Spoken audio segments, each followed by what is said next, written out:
heading down the mine. When I stare at the darkness, I see nothing but devil. I was a stranger here, but I think I'm on the level. And I could feel you in my nightmare. I could see you in my dreams. Funny, everything I try for ain't what it seems. I could feel you in my nightmare. I could see you in my dreams.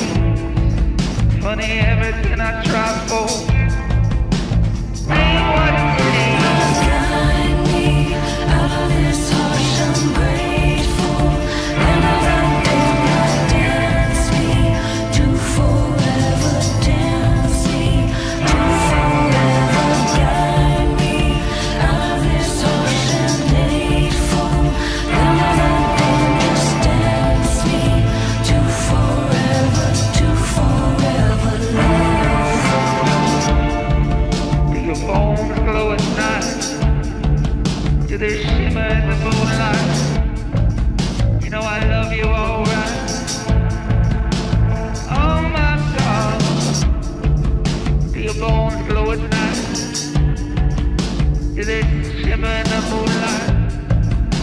Do your bones glow at night? Oh my Lord.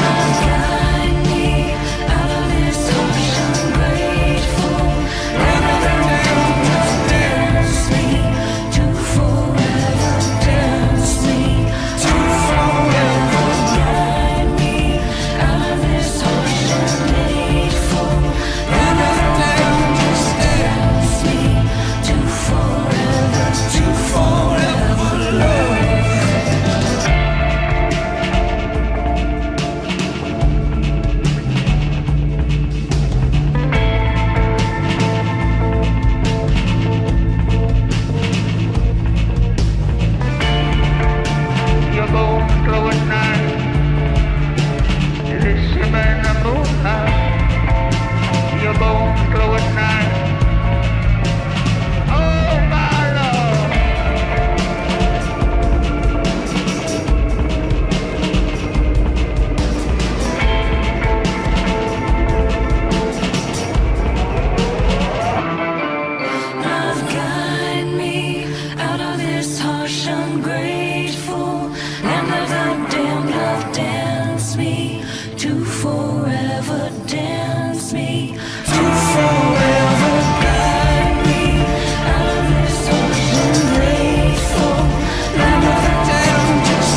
feel nothing.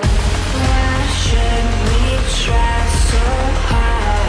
Let's get numb. So we don't feel nothing. Let's comfort in the blood. Let's get numb. So we don't feel nothing.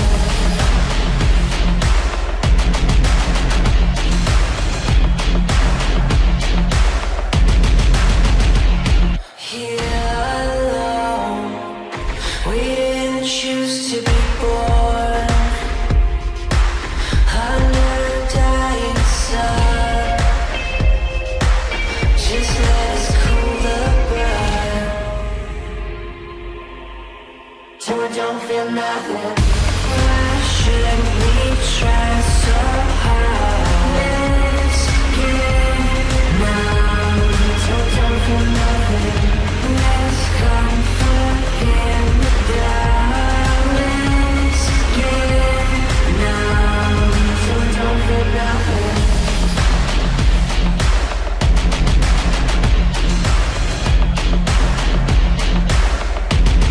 Till we don't feel nothing. Her love for us to sleep at night. We try so hard to hold on just for us to sleep at night.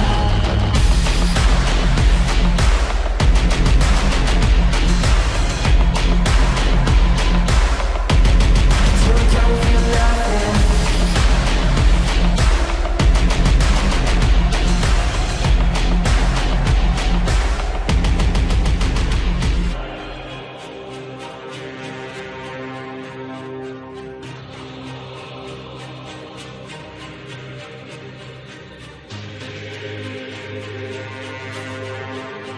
We the masters of the dark arts, passengers smashed up in the car pods, glass sticking into the last tick in the hot hots. This is a massacre, it's the underground of passages, fiercest of the animals that run around in Africa. Bastard kids of Lazarus, the laughter of the scavengers, painted on the ceilings of the chapels of the savages. There's nothing left that could embarrass us. We conquered the jungle, built a kingdom and destroyed your whole establishment. Just the idea, the unseen is insane. The whole world seen through one dream from one king. The pace walk from a gun duel with a 10 chant. The art of war, not a Sun Tzu, but a Rembrandt. There isn't many who pursue what we do. We bear fruit from the tree of life and feed it through the root of evil. For thousands of years, power polluted people. Now I trust the brand stands amidst the madness, bringing you the sequel. Masters of the dark arts, the masters of puppets. We on another planet, not even NASA can touch us. Masters of the darkest reaches of reality. Enter the gallery and witness organized anarchy. Masters of the dark arts, masters of universal law. Pray for peace when indisputable in war.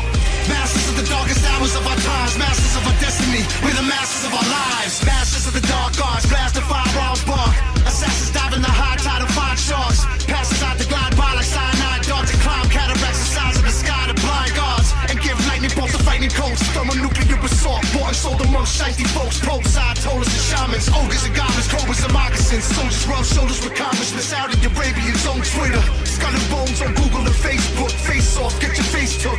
Illuminati want my mind, soul, and my body. Secret societies got me creeping with the shoddy. Like Okanosha, like Peter Gotti. They got an evil army that feasts like zombies. Our high priest is Ozzy. Caught my enemy's forehead with tattoo swazzies. We kamikaze like Harmon, Lupatas. Masters of the dark arts, the masters of puppets. We on another planet, not even NASA can touch us. Masters of the darkest reaches of reality. Enter the gallery and witness organized anarchy. Masters of the dark arts, masters of universal law. Pray for peace when indisputable in war. Masters of the darkest hours of our times, masters of our destiny, we're the masters of our lives. Masters of the dark arts. Masters of the dark arts. Masters of the dark arts. Masters of the dark arts.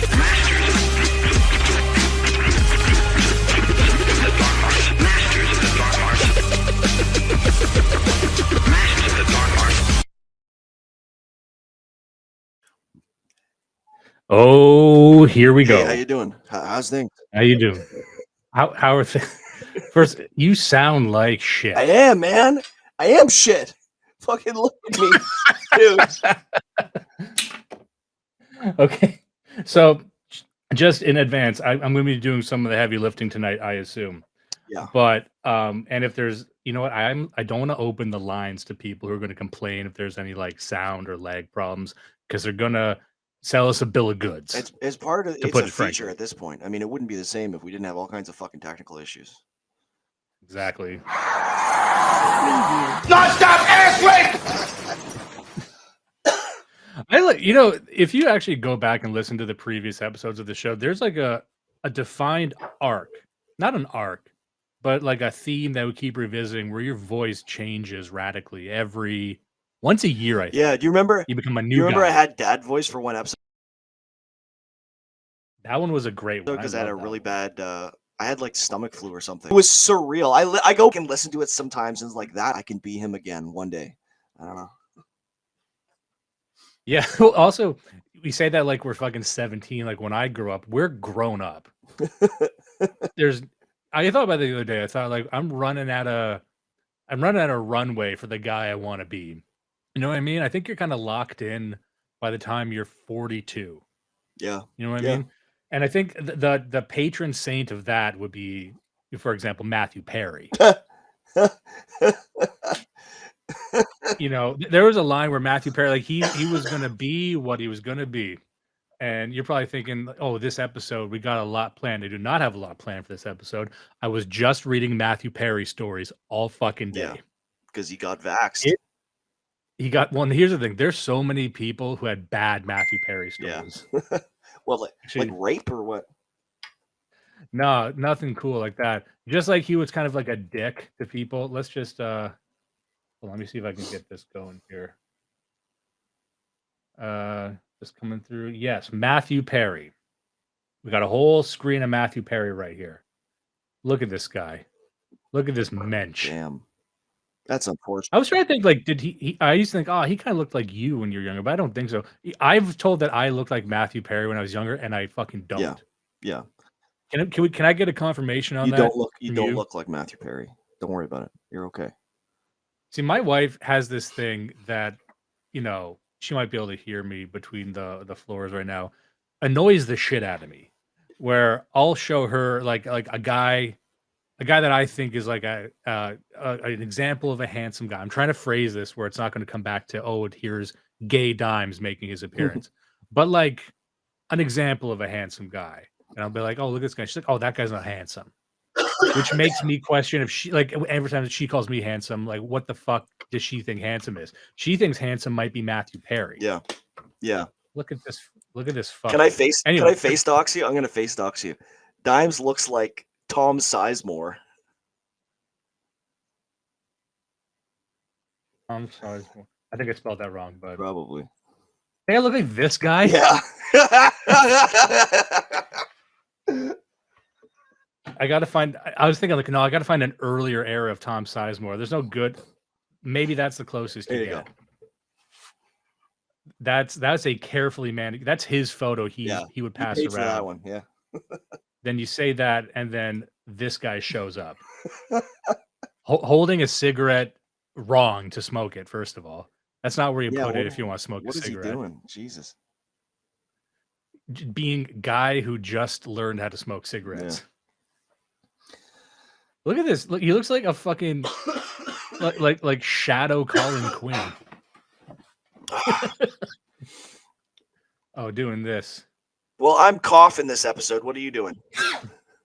You know, I think I got sympathetic sickness from you. Good. Okay, let's get rid of this for now. Now we're back. Okay, so this episode, we actually have what we're gonna do is something kind of interesting this episode.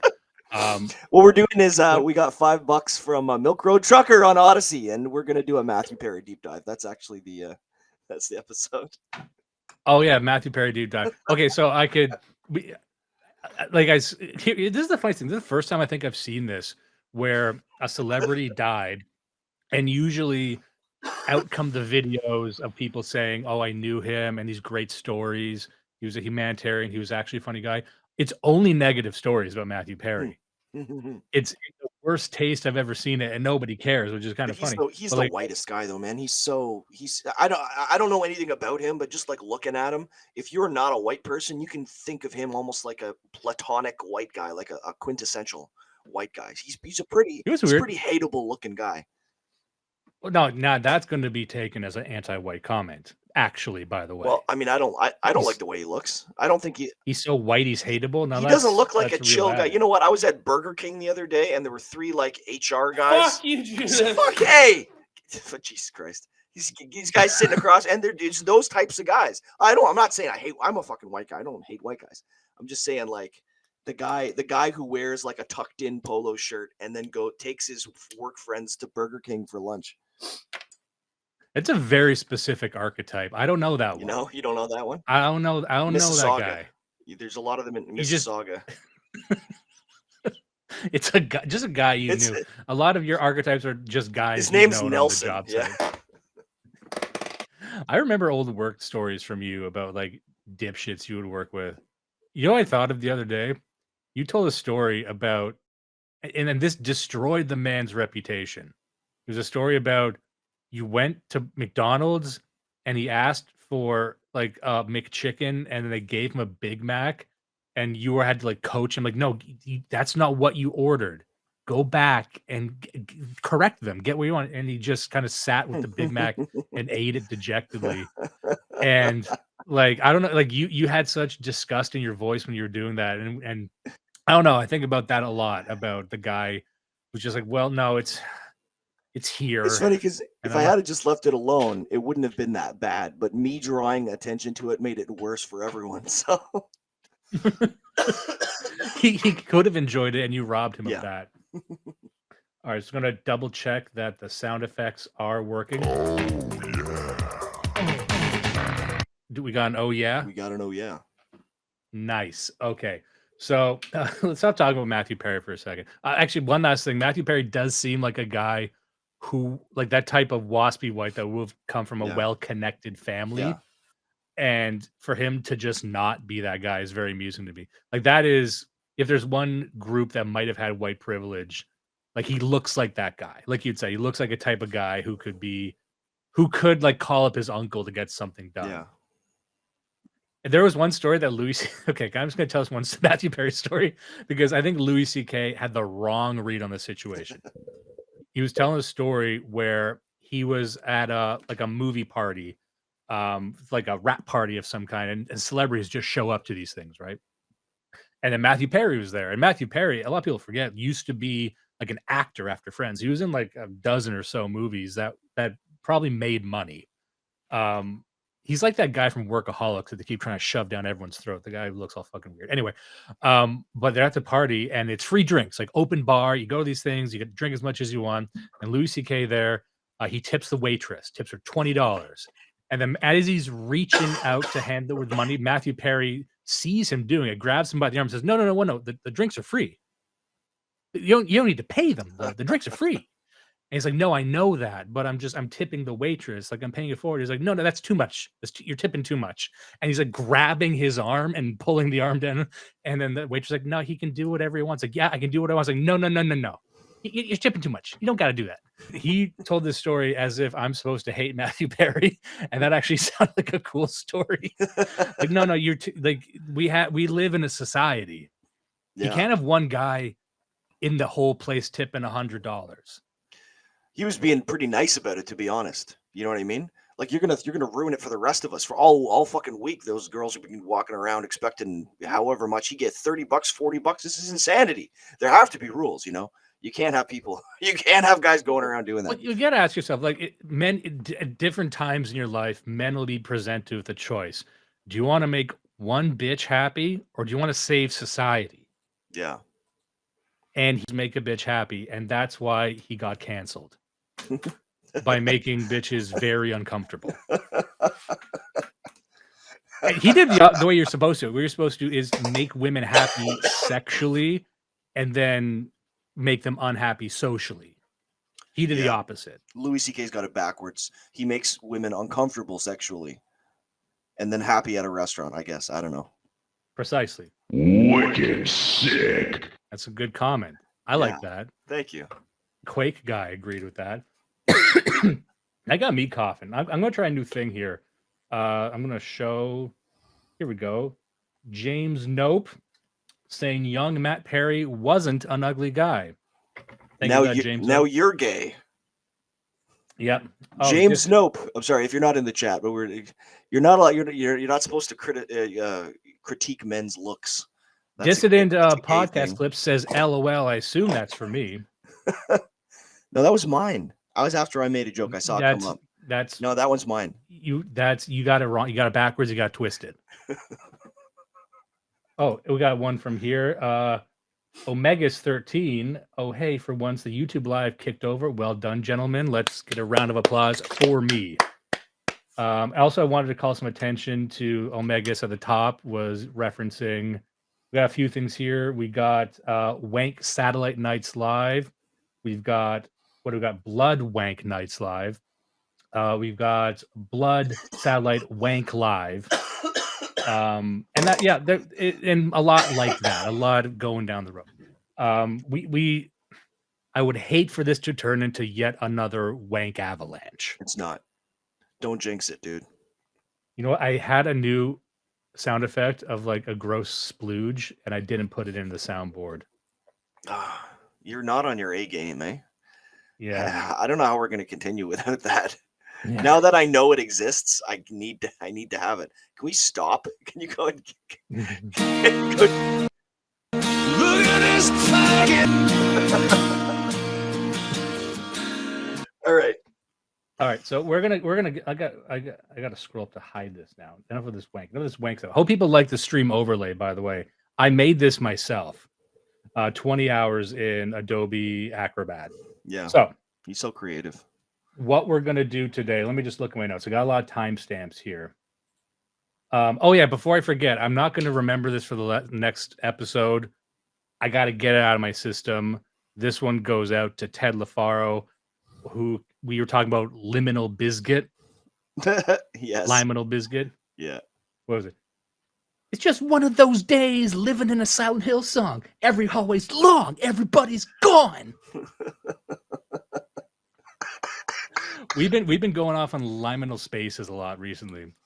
So people who don't know, I wonder if I should even show it. No, here's I'll just let people go find this on your own. Go look up liminal space channels and weird space channels, and it's a whole lot of dentists' offices in the afternoon. Yeah, it's a whole lot of here's a field. Yep. Here's a place, and it makes me, there's a lot of criticism you can give to the younger generations. I understand that, and maybe this is laid at the feet of millennials as well, but we gotta stop getting spooked. Some of it's kind of sad. Like it's a picture of a suburb with like freshly laid asphalt and nicely trimmed lawns. It's like, ooh, spooky. It's like, dude, that's what your parents' neighborhood looked like in 1985. That's not spooky. That's how it should be. That was also like every movie from the 90s, which is like, here's a manicured suburb. Aren't you horrified? Yeah. Yeah. And I think that those are only made for white people, because I don't know if like black people or Asian people were scared of that. It was just like this, like it's like a Jewish thing, maybe. I don't know what it is, but it's just like, look, all the houses look the same. I'm like, yeah, you also looks the same. Apartment buildings, motherfucker. You also looks the same. Those fucking brownstone row houses that you love that cost $7 million in New York. They all kind of look the fucking same from the outside. Right. They're just that's where the wasps live. That's where like the money people live. If you want to see something original, you want to look at an On Commando coming in with a $5 dono saying, "Get better soon, Judas." And I do appreciate that. Thanks a lot, pal. I don't think you've earned it. No? I don't think you've earned getting better. All right. You're going to hold it in escrow for me until I... like we were talking about, we threw a curveball out in the universe where we said the only people who get Alzheimer's are bad people. Which I'm sure will come back to haunt us in some way in the future. That's the kind of comment that follows you.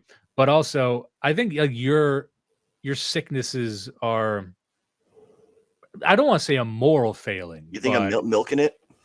No, I think you're a bad person. Yeah. Or you did something. Maybe I'm being punished by God, but maybe I'm being punished by the devil. Have you considered that? Maybe I'm too good and they're trying to strap me down. Maybe it's like that book, you know, where they strap strong people down. Yeah, Oh, Clockwork Orange. sure. Oh That's no, not wait, no, that you- works too. You're thinking of the Green Mile. The fuck the wank Green Mile. You mean? Yeah. You're thinking of. Here's the thing. You're thinking of Wank Green Mile. All right. Good. So I don't. We've been going for half a fucking hour. Jeez. No, wait. That's including the music. We've been going for too long, talking about a whole lot of nothing. And it wouldn't be White Guy Podcast if it wasn't just a couple of white guys shooting the shit and literally doing nothing that you can't just do on your own. But thanks everyone for being here. We do have material. Yeah, because we're not a parasocial friend simulator. This is more of a friend simulator. It's what you listen to when you want to listen to some guys who are trying to be a friend simulator. Yes, that's right. And you can stand outside of it and you can feel, Yeah. You can feel more human. More human than human. All right. So the idea behind this podcast was I wanted to look at a documentary that I saw recently. And Judas had watched it as well, and he likes it a whole lot. And there's a lot to talk about. So we're going to do a good old fashioned, and people were asking that we do some more of these, good old fashioned watching a movie, commenting on it. And it's going to tie into a lot of the stuff we've talked about over the past year or so. I can just pull it up right now. Let's see. Let's get rid of this Matthew Perry thing here. All right. So this is the movie. It's by Aaron Gunn. In fact, let's look up Aaron Gunn. What a cool name. I will say, though, if you got the last name Gunn, I think it hurts you to have the first name Aaron. Oh, unless it's A Gunn. There you go. Yeah, nice. See, he's got Aaron with the 2 A's, which is kind of a little heebie, but the last It's a name better is, Aaron. Well, you can just do. No, I guess you're right. It would be Erin. That's a woman's name, though. Yeah. Well, okay, so I'm not too hot on the first name, but Gunn is a solid, like, what is this, Anglo or Scottish last name? So here we go with Aaron Gunn. Shed. This There he is. teenager. There's the guy. I don't know enough about whatever sport this is to know if this is a joke or not. I don't know if this is like, oh, we made an AI guy to look bad. That's him, not him. There's a lot of Aaron Gunns, isn't there? Probably. There's people listening to this on audio who are just not understanding. Okay, just to explain for the folks at home listening to audio, I'm cycling through DuckDuckGo image searches and looking at different Aaron Gunns. Rough. I will say, one of the best beards in the game. He's well trimmed. He's doing good. I'd set my watch by that beard. I think that says a lot about a guy. And you're going to notice his very tight, very photogenic beard star throughout this whole documentary. I just wanted to call attention to it. We're doing it again. We're doing it. Look at that. Look at that. It's like it's photoshopped on.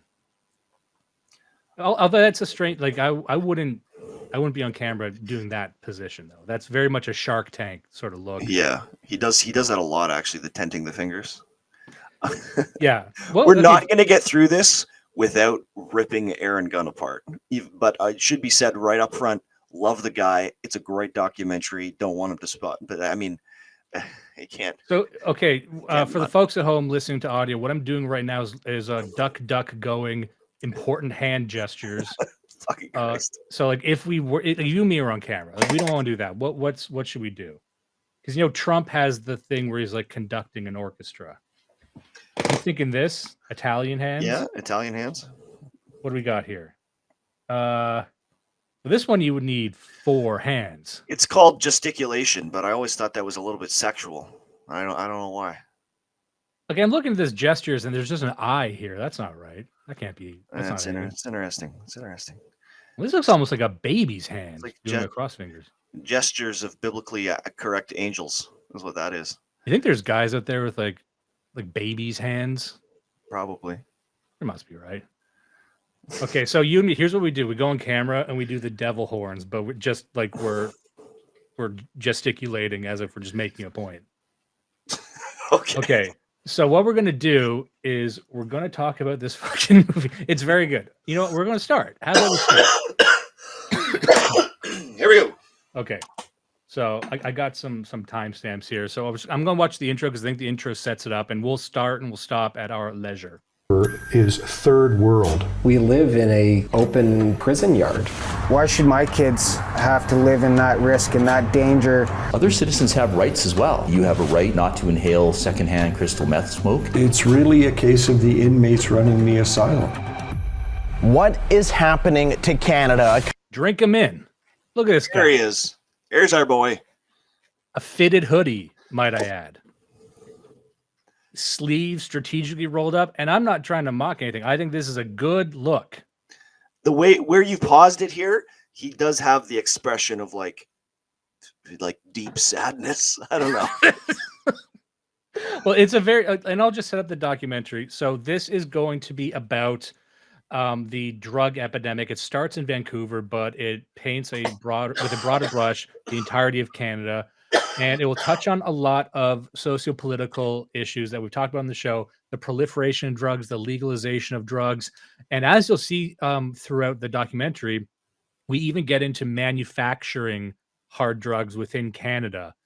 And just to set the stage for this, there's a lot of news headlines that I think they're not mentioned in this, but I think they need to be kind of hovering above it as we're talking about it. So a big one that was in the news recently was in Canada, the medical assistance in dying, MAID as they know it. So MAID is that the government has decided to start killing people and allow not only elective suicide, but elective suicide through the government, through government assistance, and also recommending it to citizens. And we've seen over the past year specifically, people have been recommended ending their lives if they are in poverty, if they're too destitute, which rang a lot of bells, even on the left. A lot of leftists really hated that for obvious reasons. But then there was also people who are addicted to drugs, terminally addicted to drugs. If you feel like you want to kill yourself, if you're in a bad place, the government of Canada will be right there saying, have you considered killing yourself? Now, there's a lot of nefarious scheming that could go along with that if you wanted to go down that road. They could say, well, this is a form of population control. This is a form of, getting our addiction numbers down. Like there's a lot of, I'm not trying to assign any of that to any individual person, but I'm just saying that it does seem interesting, at least to me, that the end game of modern liberalism is simultaneously manufacturing hard drugs within Canada, allowing people to purchase and consume hard drugs in public, and then pushing suicide on them as a result, and denying that there's any connection between any of these things. You would need to believe that they're wildly incompetent or they're malicious or perhaps both. I land on both. I think it's a convenient way to get rid of a problem that oftentimes they cause. And one thing that I don't think is addressed in this documentary, but I would love it to be addressed at some point, and maybe I just haven't seen it, but over my lifetime, there were many pilot programs that were launched in the interest of legalizing marijuana. And marijuana is legal in Canada now, but I remember growing up, they legalized it in certain cities and tracked what happened there. And I never heard any conclusive reports about what actually happened because they wanted to know, if you legalize marijuana, does marijuana usage go up? Now, I would hear advocates say that, there's no evidence that it does go up. I'm like, that's not evidence that it doesn't. It was just kind of hand waved away. And there seem to be no conclusive studies that show that once you legalize heroin and crack cocaine, that heroin usage and crack cocaine usage goes up. And it's highly suspicious to me that those statistics aren't released. That's kind of what this documentary is about. Yeah. But if you ask your average liberal, and I mean Canadian liberal, like a American Democrat style, they will similarly deny that there's any connection between the two. Or they'll just say, well, I haven't seen any evidence that it goes up. So that's kind of the world we're living in. But I think that evidence is, people will intuit that happens, obviously. But you'll see Vancouver, people will deny that Vancouver exists right up until the point where it sinks in the fucking ocean full of Chinese people. Anyway, We shall get country once considered immune from the most appalling displays of homelessness and chaos has become an epicenter for shocking, violent, and at times random attacks as drug use has burst into the open and a devastating battle with addiction has literally left tens of thousands of Canadians dead. But what is the solution? Do we simply need a so-called safe supply of toxic drugs? Should more provinces follow the lead of BC and decriminalize fentanyl, meth, and cocaine? Or is it time to put victims first, crack down on crime, and get addicts the help and treatment they so desperately need? I hate the... He does interview a lot of Aboriginal women. I'll just let you know. There's just a few things I wanted to mention there, anecdotally. Again, as a lifelong Canadian, in the places that I've lived, I can speak to the massive increase of homelessness. And I don't know if you've experienced that at where you are. Oh, yeah. But we used to live in Toronto. We lived in Toronto for like 10 years. Then myself and my wife moved away, but we'll still go back to Toronto like once every couple months or whatever. And the homelessness problem there has skyrocketed to epic proportions. And even in the smaller city where I live now, you're seeing homeless people overwhelm city services. Like I would assume that the homelessness problem has skyrocketed everywhere. Would that be a fair thing to say? Yeah, man, for sure.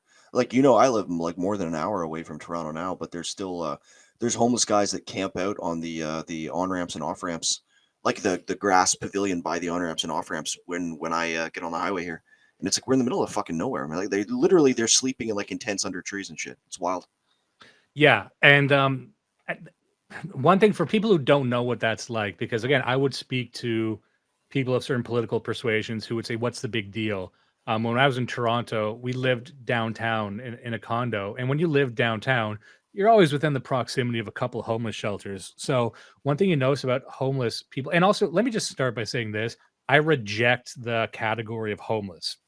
And this documentary will do, and this isn't a criticism of Aaron Gunn, because he's working with the tools that he has. He is making something that is supposed to be mainstream ready. I don't expect him to be out there parroting the schizo shit that we say. That's fine, fair enough. And he does a very, very good job with this documentary. There's a couple of things that I caught on to in this that kind of bothered me. One is the term homelessness, which I reject. Even now, people say, oh, just the people who lack a home. What's wrong with lacking a home? Historically, these were known as vagrants or derelicts because we knew that oftentimes, I'd say the majority of the time, it's not just people who lost their job, especially in Canada. In Canada, you have to fall through so many floors to end up homeless. If you are homeless in Canada, you must be homeless on purpose. I guarantee fucking to you. Absolutely. The government will bend over backward. Like if you have a job interview, they will buy you equipment to go to the job interview. Like the welfare office will do that. They'll do crazy shit. They only have one stipulation: you can't be on drugs all the time, and they just reject that. Yep. You can talk to a welfare officer like right now, and they'll tell you that. Like, look, we just have this one thing: you can't be on heroin at the job site. And they're like, I can't do it. And also, like that soft white underbelly guy, the guy who runs that documentary series. When he was on Joe Rogan, he had made a great point, which was that, for these people, the homeless people, he's like, you're dealing with a person that doesn't know how to show up on time. Like things that you or I would take for granted. Like they don't know not to steal or lie.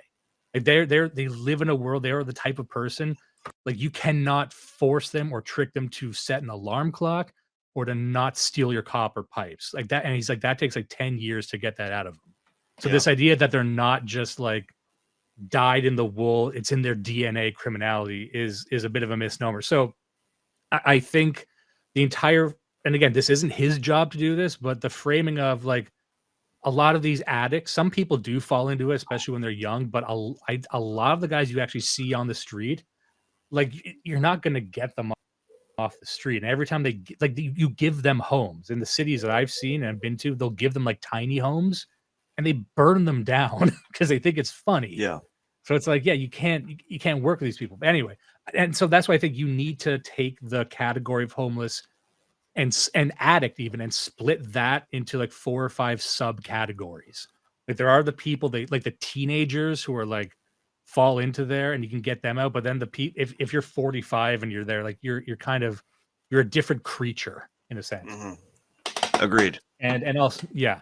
And so I'll just keep going with it. Oh, and one more thing. Now, the word safe supply, because you would probably think it was safe to take. And that's the problem, is that it's not safe. Most people who are using this have never tried drugs before this. Like, it's definitely creating a lot more addicts than there was before. What we're doing now is almost capital punishment in our streets by neglect. This is like the industrialization of addiction. It's this. let me just go to this. This is something I would like to normalize. How can I find this again? Before. What we're doing now is almost capital punishment in our streets by neglect. This is like the industrial. Yeah, this I like this. Now, some people might think this is a bit too on the nose, but because people always say, "Oh, Justin Trudeau is Fidel Castro's son." That's not what I get from this. I prefer this. I would like to normalize simply depicting Trudeau as a Cuban guy. He just snuck in. He's not even Castro's son. He's just a fucking Cuban. He's just a Cuban man, and you can do it that way you wish. Nice. Industrialization of addiction. It's as scary as it gets. My name is Aaron Gunn, and this is Politics Explained. Woo! I love you, Aaron.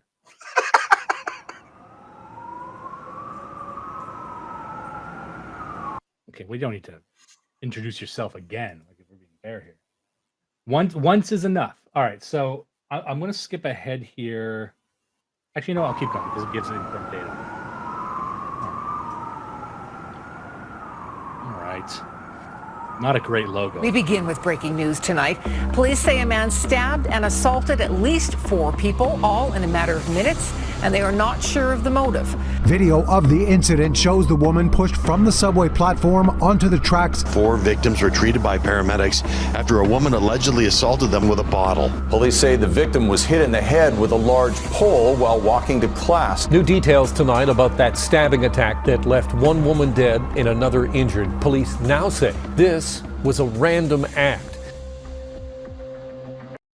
So this is another thing I'd like to just pause on. Like I was talking before about how you need to split up homelessness into these component groups. I think what you'll hear in this documentary and in the news also is stranger attacks. It's a new type of crime, a stranger attack. It's random. I don't accept that it's random. Because like I think you need to look at the nature of the crime. So they'll say, here's a selection of random attacks. Everything from like a guy stalking someone and stabbing them. That doesn't seem terribly random. But then there's like a woman pushes another woman on subway tracks. Maybe that's a bit more random. But then there's like one where like a guy he constructed a bow and arrow, dipped the arrow in his blood and tried to shoot it at someone. I'm like, okay, that's not random. Yeah. You know what I mean? So like and also how many of these are racially motivated? That's the other thing I think they're trying to ignore. If someone's like, why is the video at 5 frames You don't per need second? the video. You're here to hear us. You got the audio is perfect. Don't complain. Come on. Play it at 2 times speed. You know, we got a $25 dono from an Commando, and he actually has a comment here about that. He says American homelessness and vagrancy isn't much better. It's a lifestyle. They band together in little tribes to beg for money first, sometimes food, steal, then rent a cheap motel room, get out of the weather, drink, do drugs, and fuck. At least until they've turned into burned out zombies. And they that's kind of the same thing that I've seen. Like in our not in Toronto, but the town that we spent a lot of time in, fucking shit ass place with so much meth and so much homelessness. And you see them, they form little communities. Like there's areas in like the back of the Tim Hortons, and they've got their little group that they'll hang out, and you can hear at all hours there's something going on, somebody's fucking birthday or something, who knows. But like it's not like the classic image of the vagrant panhandler who's just asking for $1 to get home, like they're living it. It's a whole lifestyle for them. Yeah, and also like a lot of people are trapped in this 20th century idea of the homeless man as sort of like the wandering hobo who lost his job during the Depression or the Dust Bowl or something like that. Yeah. And I think as you'll hear later on in this documentary, where once you speak to these people, I'm sure it's tragic in some way, but it's also like a lot of poor decisions, or some of these, like, yeah, I overdosed 20 times. It's like, well, after the fifth, I stopped caring. Yeah. At 10, I'm thinking you're as bad at overdosing as you are at life. Now I want to see you speed run it. I want to see you do the next 12 in one day. Let's see if you can do it. Now we got James Nope saying 2x is too fast. You know what? Fair enough. Let's do. Holy shit. Holy Toledo. 1.5. Let's do this. Is dying. Our once safe city streets increasingly defined by chaos, robberies, assaults, homicides, reckless and that was random just a guy spraying someone with bear spray. Hold up. Police now say this was a. Police say a man's. Police say the motivation of any kind, a deadly trend that since 2015 has seen violent crime in Canada increase 32%, a reality that has left many Canadians anxious and concerned. According to a recent poll, 64% of Canadians feel crime and violence have been getting worse, while in Vancouver, 40% of residents now report living in fear for their safety on a daily basis. And it's not hard to see why. A woman on a mobility scooter brazenly attacked, bus and SkyTrain passengers stabbed and throat slit with a knife. And in March 2023, the shocking, random, and graphic murder of a father in front of his wife and young daughter in broad daylight outside of Starbucks on Granville Street. See, again, all three of those things seem very distinct to me. Like pushing the subway, dragged into the woods and murdered. Like some of these, and they won't, and this is Canada, so you're never going to get usually the race of the perpetrator. And so it's hard for me to make a sweeping judgment, but like my instinct is to say that there's some kind of maybe a tilt towards gender and a tilt towards ethnicity. I don't know, or maybe I'm wrong. I don't know. It's just, it's a strange thing that's left out of it. And this entire discussion is creating new categories, just like, the category of homelessness was created in like the 60s or the 70s. And the category of just sort of addict as a general manifestation of a therapeutic state, right? That you are an addict. That is your identity. And once you are that, you can never really escape it. And so we must justify it. You know what I mean? And that's, if again, one piece of criticism about the documentary, and we'll get to this near the end, like their solution is like, we have to treat the addict first. I'm like, yes, but we got to really carefully define who the addict is. Because I do think there's a difference between, like, they're not all addicts. Some of them are just like a 9-to-5 ham and egger who got hooked on back pills. Yeah. That to me is and the 15-year-old who got, and also as the government takes a more active role in this, as the government normalizes cocaine use and heroin use, like, I don't know, like that to me means that there's going to be a lot more victims and a lot of blood on the government's hands specifically. Yeah. Sorry, continue. I was going to say, we're pushing up this thing again with Aaron Gunn, and you had mentioned it earlier that, and I have no illusion that Aaron Gunn is our guy, but I think given the hand that he's playing with here, where this has to be a mainstream ready kind of conservative or even like a center right documentary, I have almost no notes, because there's like all of this stuff. These are real critiques that we'd be making to try to take the conversation further to the right. But I mean, what we're talking about right now, most people would think we're horrible, awful people for saying that. Everybody is so brainwashed to believe that, for example, that addicts are all just victims, that it's just disease and it's not their fault. Like even a lot of right-wing boomers think that.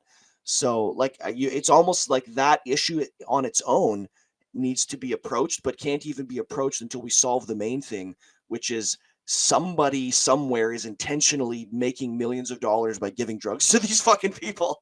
So yeah. And so, and that's why, like, that's the conversation that needs to be had. But that conversation is one of persecution as well. It's kind of like with Oxycontin. Like, if you can prove that the pharmaceutical organizations were pushing this on people and destroying their lives, then someone should be in the electric chair. Like, to me, like if you are responsible for getting 15-year-old girls hooked on pain pills, I'm like, well, someone's got to hang. I don't know who, and I'm not trying to get in trouble here, but I'm like, I think in a society that makes sense, that should happen. The answer can't be nothing happens. We won't call for violence, but we will give you financial advice. So our stock tips for this year, for 2024, is invest in rope and electric chairs.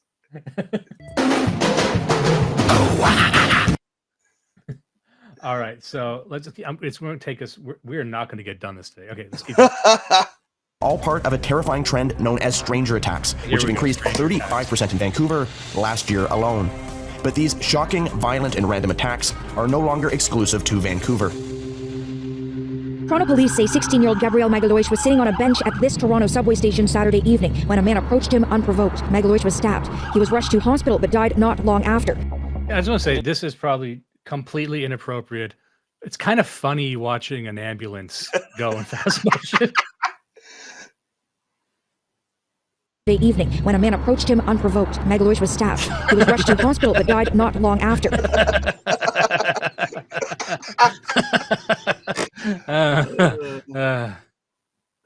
He didn't die from like being sick or anything. He was like stabbed in here and he bled out. A day after the moving memorial to Gabriel's life. I don't know, like that. Again, I'm not trying to be mean or insensitive, but like that kid there, it's like, he didn't die from like being sick. He got stabbed. Like he didn't die over the course of 9 months and waste away. Is that how Zoomers react to death? It's weird. Also, I reject the premise that it's better to die of a disease. Yeah. Like, it is normal, but it's worse. Is it worse than getting stabbed? Let's pause and meditate on this for a second. No. Here's the thing. I will say it's not as bad to be stabbed as long as the person who stabs you themselves gets stabbed. Is that fair to say? I guess. Yeah, that's all right. I would be like, if you're gun to my head and the choice is getting shot with the gun to my head or dying of cancer, I will get shot by that gun to my head as long as the shooter similarly gets shot. I'm here with you. I'm right here. And gun to his head, he accepts it. So I make my decision knowing that this chain reaction will occur. And the fate of that gunman is TBD. That's beyond my pay grade. Let's get back to the drugs. Visited the scene of his murder to talk to Toronto residents still reeling from the attack. You know, it's very unsafe. I've been here. I live here for many years, and that is the worst year I see this Toronto. That is the worst year. And when you see it, you've been living here for many years. So that's a. You'd think if he'd been here that long, he'd learn how to speak English correctly. I've been chair for many chairs. And, so how many years have been here? Mr. Dimes, no, don't ask me that. No. Oh, Manny. So, can you ascertain the amount of years? No. The thing is, for a guy from Vancouver, he looks really clean. That is the TTC, though. That is Toronto. Oh, is that Toronto? Oh, okay. No, I know exactly where the station is. But yeah, you're going to see a real murderer's row of Toronto here. Let's have a look. something like that, you feel in shock because it's you never know what's coming. The randomness of it as well is just really disturbing. I don't know, as a young woman especially, it's like...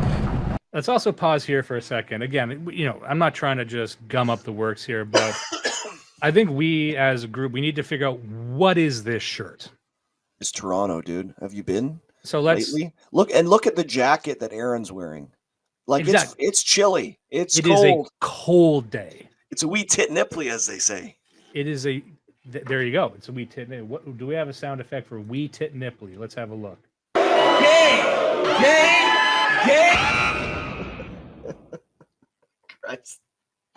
I just wanted to use the gay alarm. Okay, but really, it's looking like it's made out of dryer lint collector material. Yeah. It's only 2 buttons. For the folks at home listening, this is a pink, like an expanded swimsuit, I would call it. She did the Canadian thing where she went to the blouse shop and asked for a shirt with a couple of buttons, thinking it meant more than 2, and then she was delivered a blouse with only 2 buttons, and she didn't say anything. She just walked away. She didn't even try to get her money back, or I mean, it's too Canadian. Yeah. She's brown enough to be Canadian too. She went to the blouse shop. She slapped down her TTC pass, and she said, "Just fuck my shit up." Okay, so this really bothers me. This bothers me. Okay. Really scary. It's really upsetting because we're not that much older than him. One is far more wary, on the lookout. Very sad, 16 years old, for God's sake. This is a classic white guy. I love this guy. He's a classic Torontonian. I like this guy. This is the type of white guy you're not going to see anymore. You could give this guy a slap on the back. You could walk up to this guy while he's sitting on a park bench and slap him on the back, and he'd look at you. And as long as you gave him a joke or something, he'd just shake your hand and say, "You want to watch the dandelions." This guy, he would be polite, but he'd be firm. You know, Yeah. he'd tell you if his eggs were overcooked. Yep. But he'd tip you extra at the end. Yep. And so far of the ones I've seen, he's the only guy that seemed to empathize with the victim. He's the only one who said, 16-year-old, for God's sake. You know what? I would almost say roll that back because we're going so fast, but you're right. Everybody else has talked about how it's made them feel unsafe, how it's made them feel uncomfortable, about how crazy it is. And he's essentially saying what a tragedy this is for the family. Like, this is a normal person in an Anglo civilization. That's the correct reaction. It doesn't make me feel afraid. I'm 6'5". I'll beat the shit out of that. I know I'm saying, like, you know what I mean?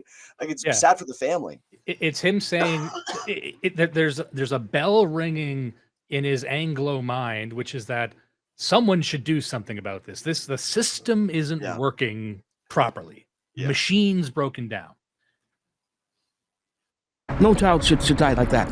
No adult should die like that. There's a Also her, I guess. That, for the people at home, that is, I suppose, a black woman in a mobility scooter who seemed to completely obliterating the previous point we've made. However, that's why you come to the live screenings. Yes. sloppiness from the government. Yes, it goes without saying that everybody should feel safe and not have to, get on the subway platform without fear of getting stabbed. I feel like that's the bare minimum. Sorry, gotta stop again. That annoys the shit out of me. It's like, I think maybe you shouldn't get stabbed. Maybe that's not society. Maybe that's society that you shouldn't get stabbed. You don't possess an emotion with which to approach this situation. You have a device in your mind that just has Rick and Morty on replay, and you're like, well, yeah, it's getting stabbed. Getting stabbed much? Yeah. I saw that. I'm like, getting stabbed much? That's just, we live in a society, and people. I think maybe it shouldn't. Maybe not. It has to be a tranny and a Joy Division t-shirt with dyed hair too. It's just, you can't even make this shit up. By the way, no one listens to Joy Division. They sell those shirts to people who've only listened to Taylor Swift and Shame.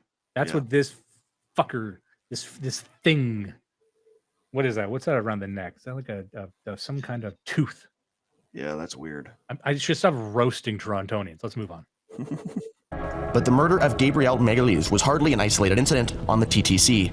Canada's largest transit system has been rocked by shocking, violent attacks over the past year, from random shootings to a woman literally set on fire. I sat down with the former police chief of Toronto, Mark Saunders, to discuss how violence on the TTC and in Toronto more broadly has begun to spiral out of control. You were the chief of police. How does that make you feel to see what's kind of happened in your city? Where it seems like people are scared to ride the transit system. Yeah, the transit system is the lifeblood for so many people, and the fact that they are scared, it's just not good. They were talking about a ridership that at one point in time was 1.2 million, and it's now 860 something. It is a concern. That is insane. Let me just say that for people who people don't live in Toronto. Toronto and Vancouver, I think, have, maybe Montreal, but they have the only thing that have they're the only ones with proper subway systems, and they're not even that great. Yeah. For a drop like that, for people, they're just not. I don't know if that has anything to do with COVID. Maybe those numbers are juked because people over the past 3 years are just not going outside. Maybe, but this was something that we documented even, I would say, starting how long ago? Almost 20 years ago, when we moved to the city. And at that time, it was already quite bad. I remember if it would rain badly, the tracks would get covered over and you would lose whole stations, and you'd have to be shunted onto buses on the subway. And there were sections of the platform that look, this isn't like New York subway bad, but the TTC even then was terrible. And it's funny because they keep building new lines to the east and the north, which are all fancy and new, but they don't maintain the ones in the center. And I just came back from Hong Kong. It has a world-class subway system. I know what it can look like. A subway system can actually be fucking great. But the TTC it really is embarrassing. So it's not surprising to me that as it gets worse, people pretty much would rather walk or just stay home and quit their jobs than take the TTC. I just want to, for the people who are not Canadian or not living in Toronto, but I think this would apply to all Canadians. Living in this country, you get the feeling constantly that everything that's occurring is some kind of scam. some kind of grift, some kind of federal scheme to move money around. Like you're used to that happening in the US, obviously, but in Canada, you'll constantly hear that, oh, this contract was awarded to this company worth $500 million and it just doesn't go through. And the money disappears. Money always seems to be disappearing. These jobs seem to be getting done poorly. There's all these plans for public infrastructure that just don't go through. But I just want to, and maybe that's experienced by people in other countries, but like living in Ontario, like, I don't know, it's just this feeling that everything's a fucking scam. Like money's never used for what it's supposed to be. Would you agree with absolutely. that? All right, so been murdered. Instead of being behind bars for his over 50 criminal convictions, Kirkland Russell was free to roam our streets. And because of that, Doug Perceau was murdered. Even more shockingly, for the crime of stabbing Perceau 14 times with a knife and killing him while screaming out, "Why won't you effing die?" Russell received a sentence of only 8 years. Do you think 8 years in prison is justice for taking the life of your son? I'm pretty sure everybody knows my answer. Absolutely not. I mean, nothing will bring my son back, but 8 years certainly doesn't help account for it at all. It's almost a slap in the face. 8 years. It is a slap in the face to my son, trying to help someone out, done absolutely nothing wrong. And then what shocked us further was that you actually get statutory release after 2/3 of your sentence. So we were shocked once again. So he was let out in November on parole and sent to a halfway house. But when someone's had this many convictions and they keep progressively getting more violent, more dangerous, when he's out on our streets, someone else is going to get hurt. this is something that the documentary touches on, and I don't think, again, and this is nothing against Aaron Gunn, because this would need to be a documentary in itself, following sort of the phenomena of the drugs. But this section right here, which is, we'll get to this more in a second, but the revolving door of crime and the legalization of criminality itself. And we discussed this in more detail, and people can find the clip on our Odyssey channel. It'll be up on YouTube soon. We have a YouTube channel that's being refreshed with all our clips. One of the more recent ones was The Therapeutic State by Thomas Zaz, which is the medicalization of penalization, and essentially making it so that crime itself doesn't really exist. It's just manifestations of mental illnesses, which are not the fault of the perpetrator. And you see this deployed in a lot of cases that involve black crime, frankly. If you ever heard the term, oh, they were going through a mental health crisis, that's the deployment of this sort of therapeutic state, trying to excuse the criminal act.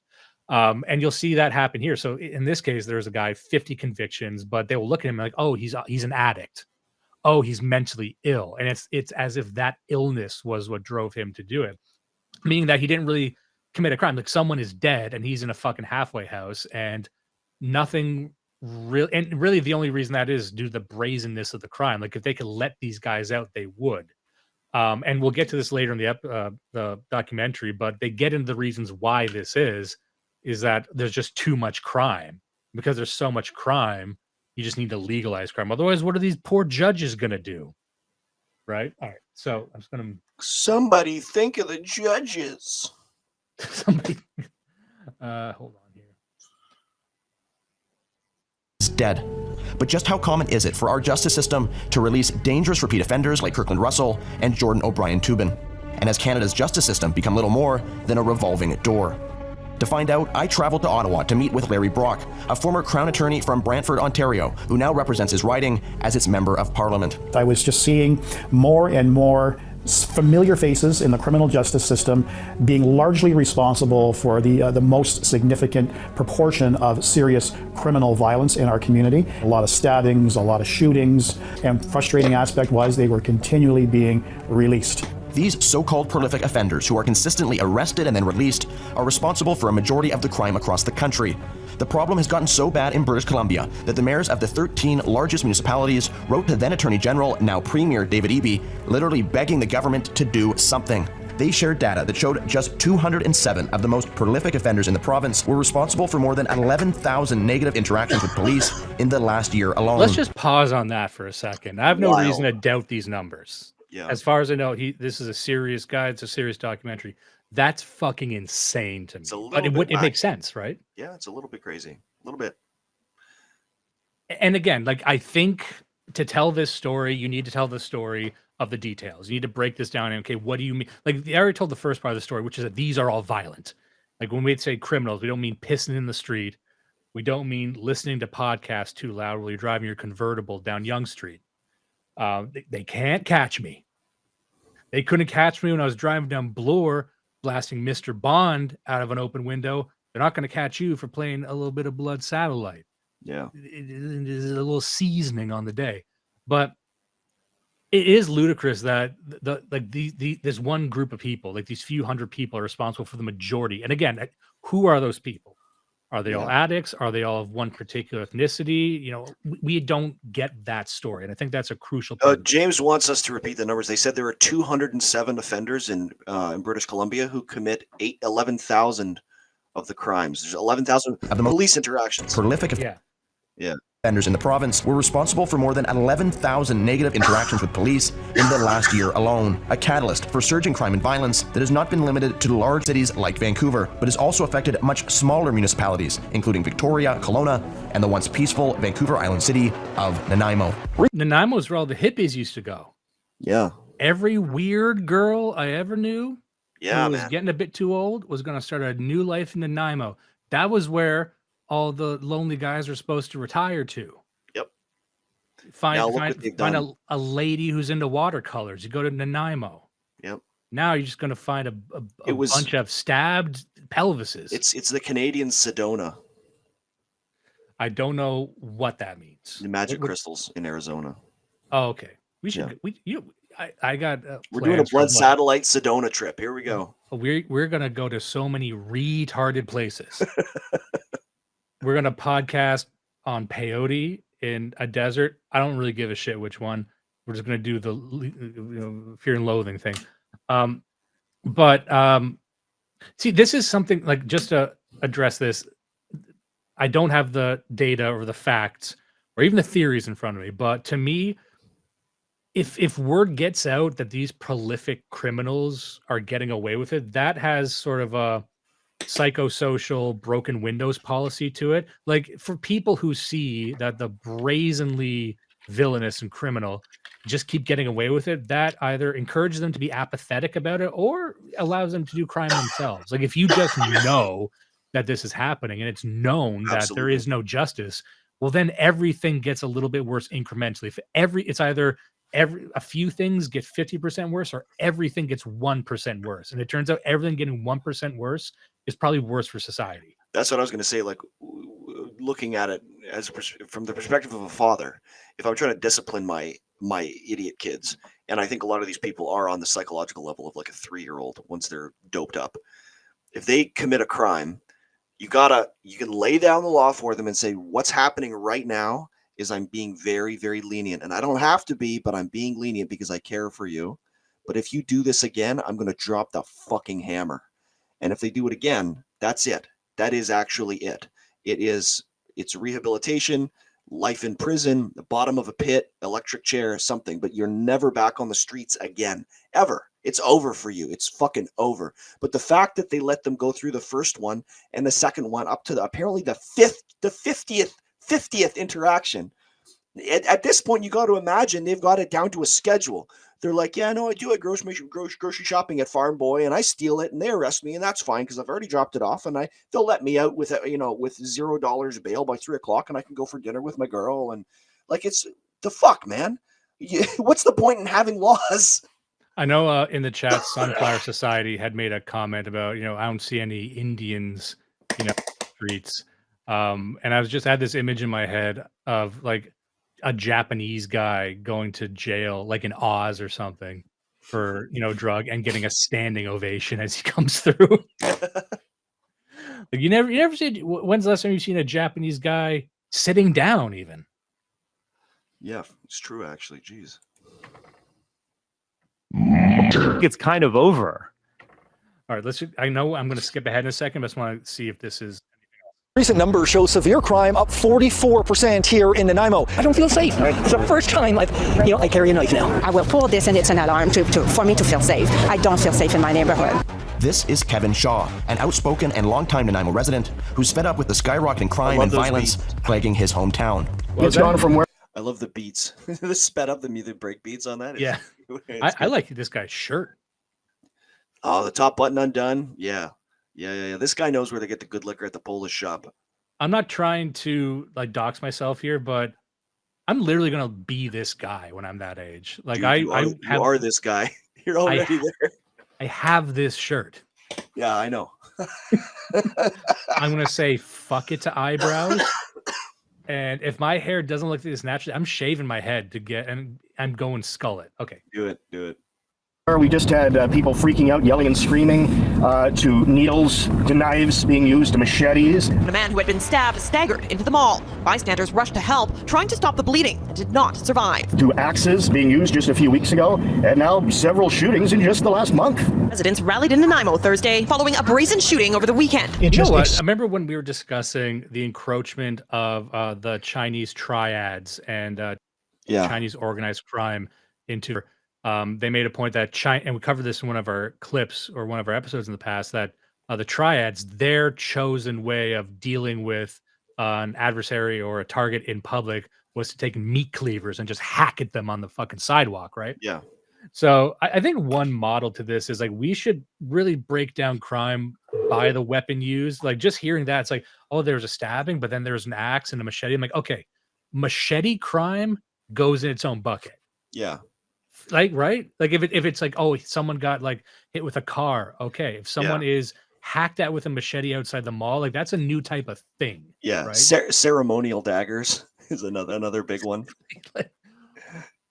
Just like a drive-by. If you say drive-by, what do you imagine? We all know the race of the shooter, yeah. And if you say ceremonial dagger, the other thing is if you hear about a slap fight, like then we also know.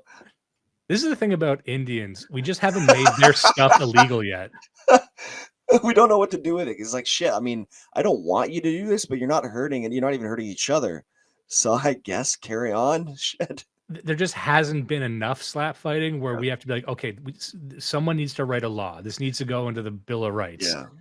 Yeah. The Chinese one is they do like fake out punches on each other until one of them almost hits the other, and then they both fall flat on the ground for insurance fraud. Their form of fighting is like TikTok challenges. Like I saw this. Sorry for grinding this to a halt, but I saw this. It was a clip of a mosh pit, some metal show, right? And someone's taking video. Center of the mosh pit, everyone's thrashing around. Right in the middle is a group of people sitting down and playing a game of Dungeons and Dragons, right? While everything's going. And the comment was just something like, I wish my generation didn't need to make everything a bit. You know what I mean? Yeah. Like you're at a metal show, but it's like, oh, let's do this wacky thing and get it on camera. It's like, does everything have to be a bit?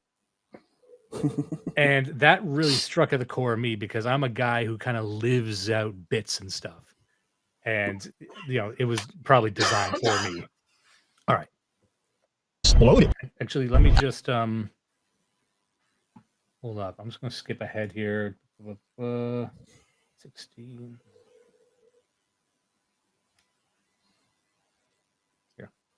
In fear and municipalities begging for help, how has the federal government responded? Has Justin Trudeau passed legislation to keep repeat violent offenders behind bars? Or by introducing Bill C-5 in 2021, has he elected to go in a decidedly different direction? There was 14 significant criminal offenses.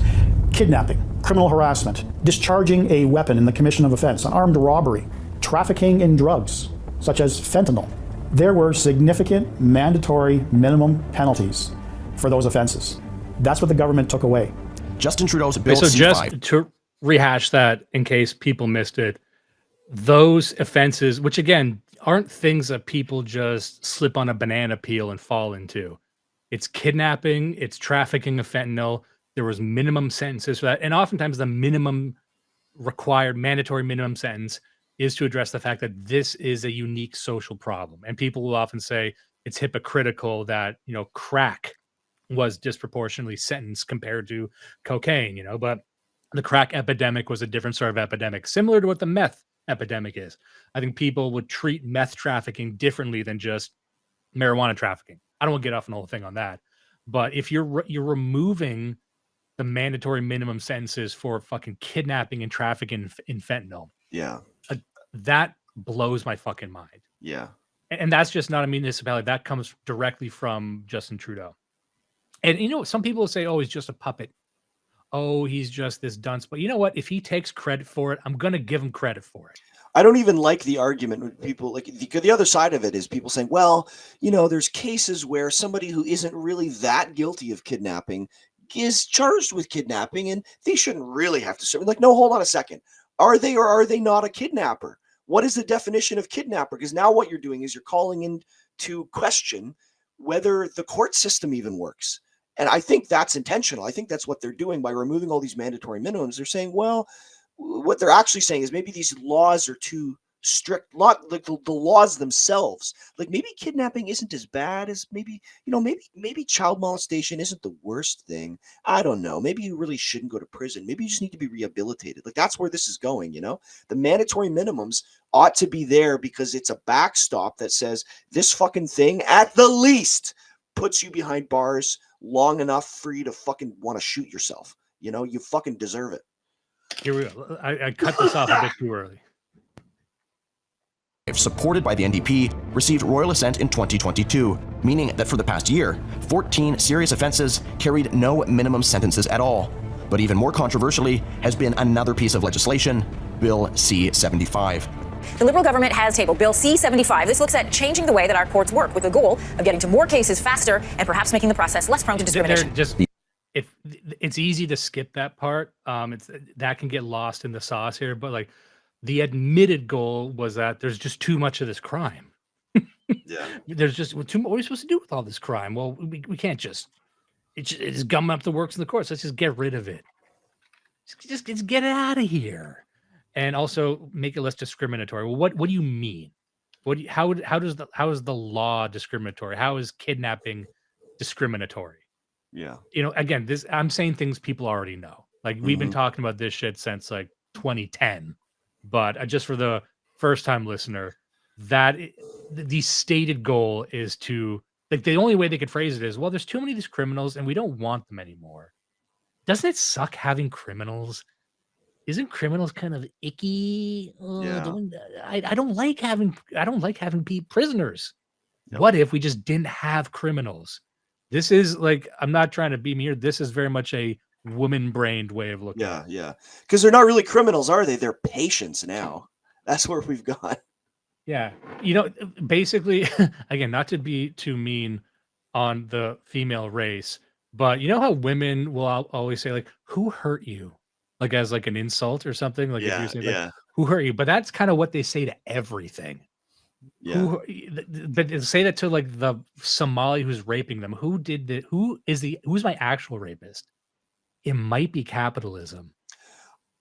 Look at that face. Yeah. That's the face that's letting Somali rapists out. Yes. The federal government brought in a bill, I think it was 2019, called Bill C-75.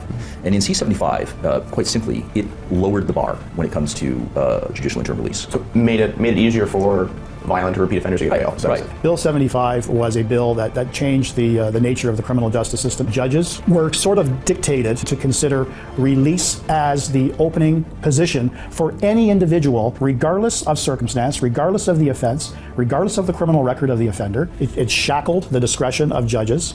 It emphasized to Crown attorneys that we need to focus on releasing the accused. I love being a Vancouver police officer. I don't know if I could do this job today because I'm sure I would find it way too frustrating.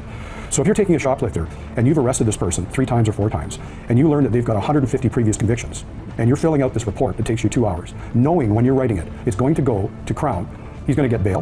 Hold on. He's going to be Look out. at those eyes. See that? Yeah.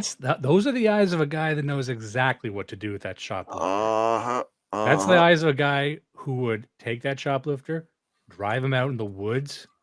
Him and his buddies go to town on his knees. Mm-hmm. Says, ever since I was young, I've always wanted to be a cop. Smash his legs, and then, hey, crawl back to town, and we're even. You and society are even. Those are the eyes of a guy who doesn't know how to do cop justice anymore. Mm-hmm. Hold on, I just want to look at some of the chats here. Look at the haircut too. He's shaved the sides. He did. Wow. Yeah. That is a monk's haircut. I bet if he stands up, he's got like Russian camo pants on. I bet his garage is full of like chains and rope. I hate for this guy to be like a neocon because he seems like a well-meaning white guy who shaved his hair into a yarmulke.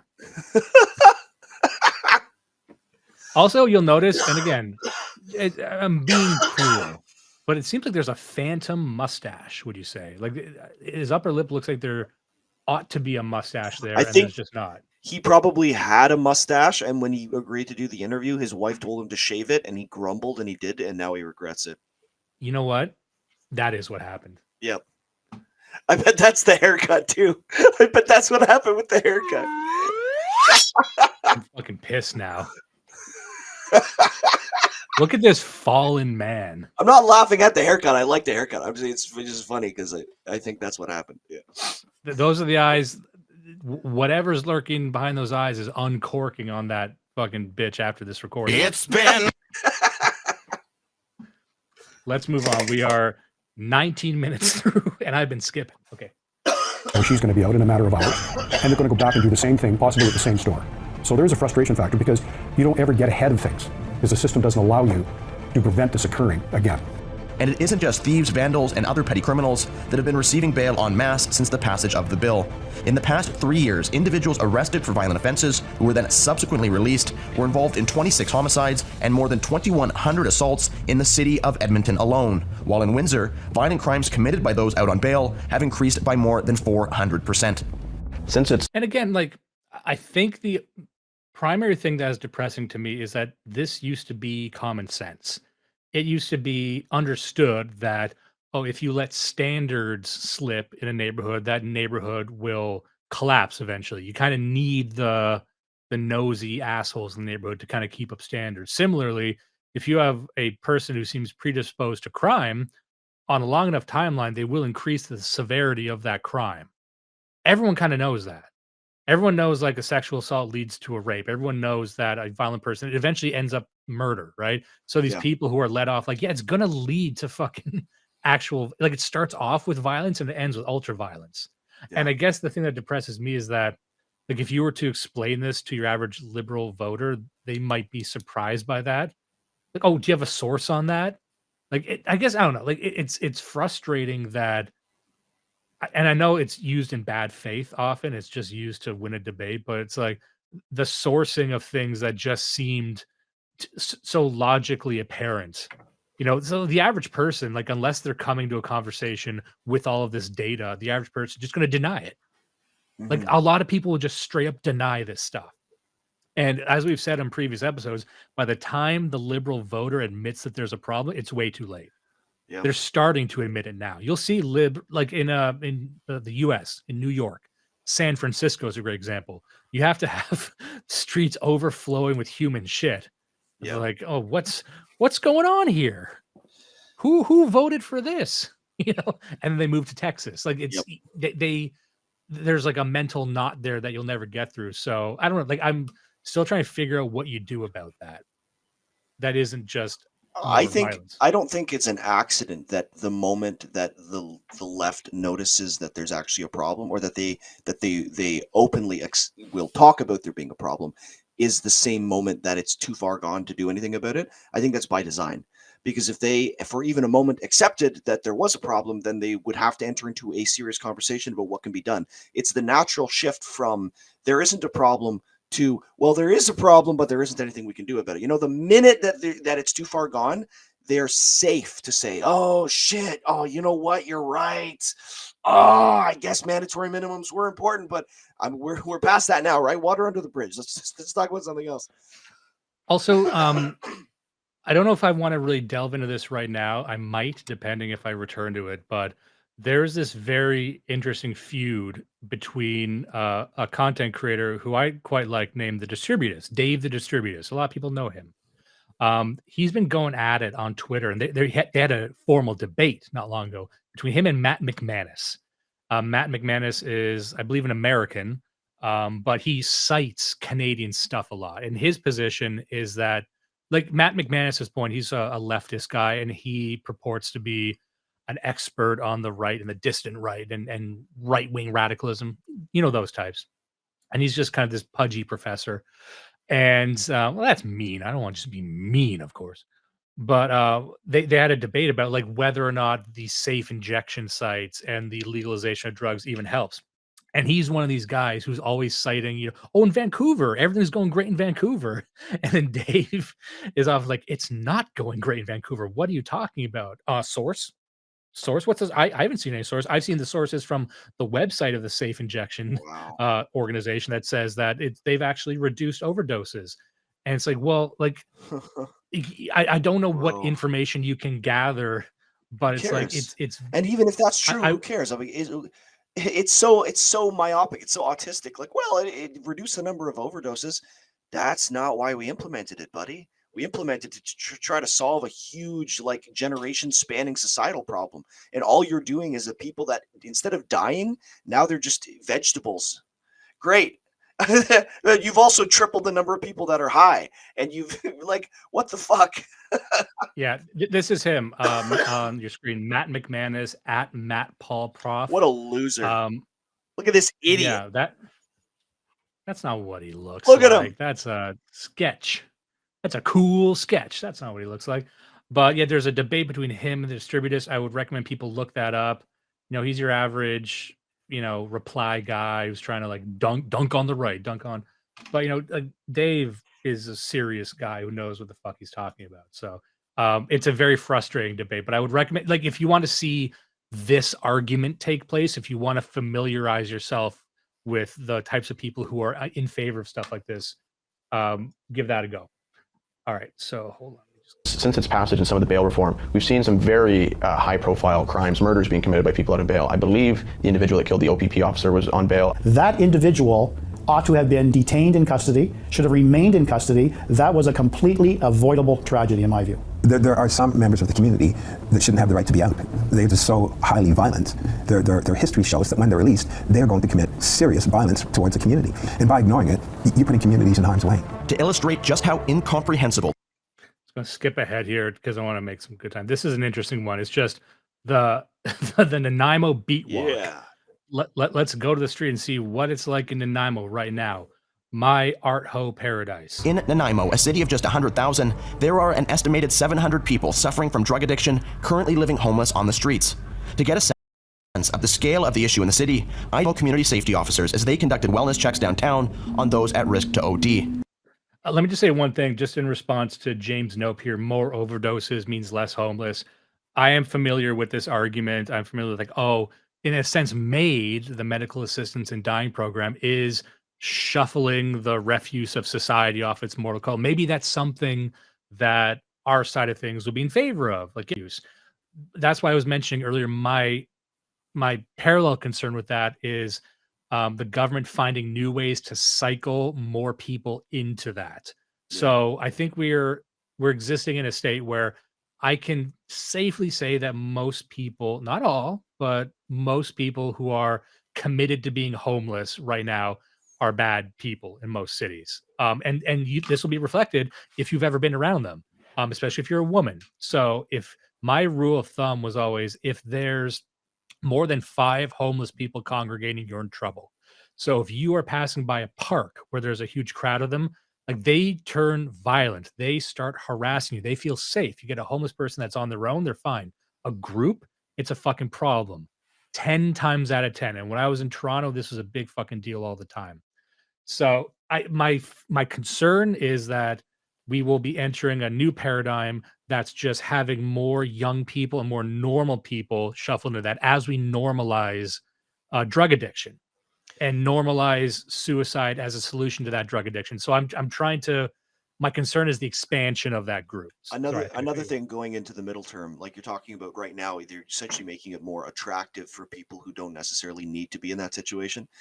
But as we're getting into a demographic crisis and economic crisis in Canada, there's going to reach a time soon where the support net that we talked about earlier, where you're saying that you have to really try to be homeless because there's so much of a support net in Canada. Like, they will buy you the equipment to get a job. They will find you a shelter that you can stay in. That isn't going to be here forever, especially as the demography and the economy collapses.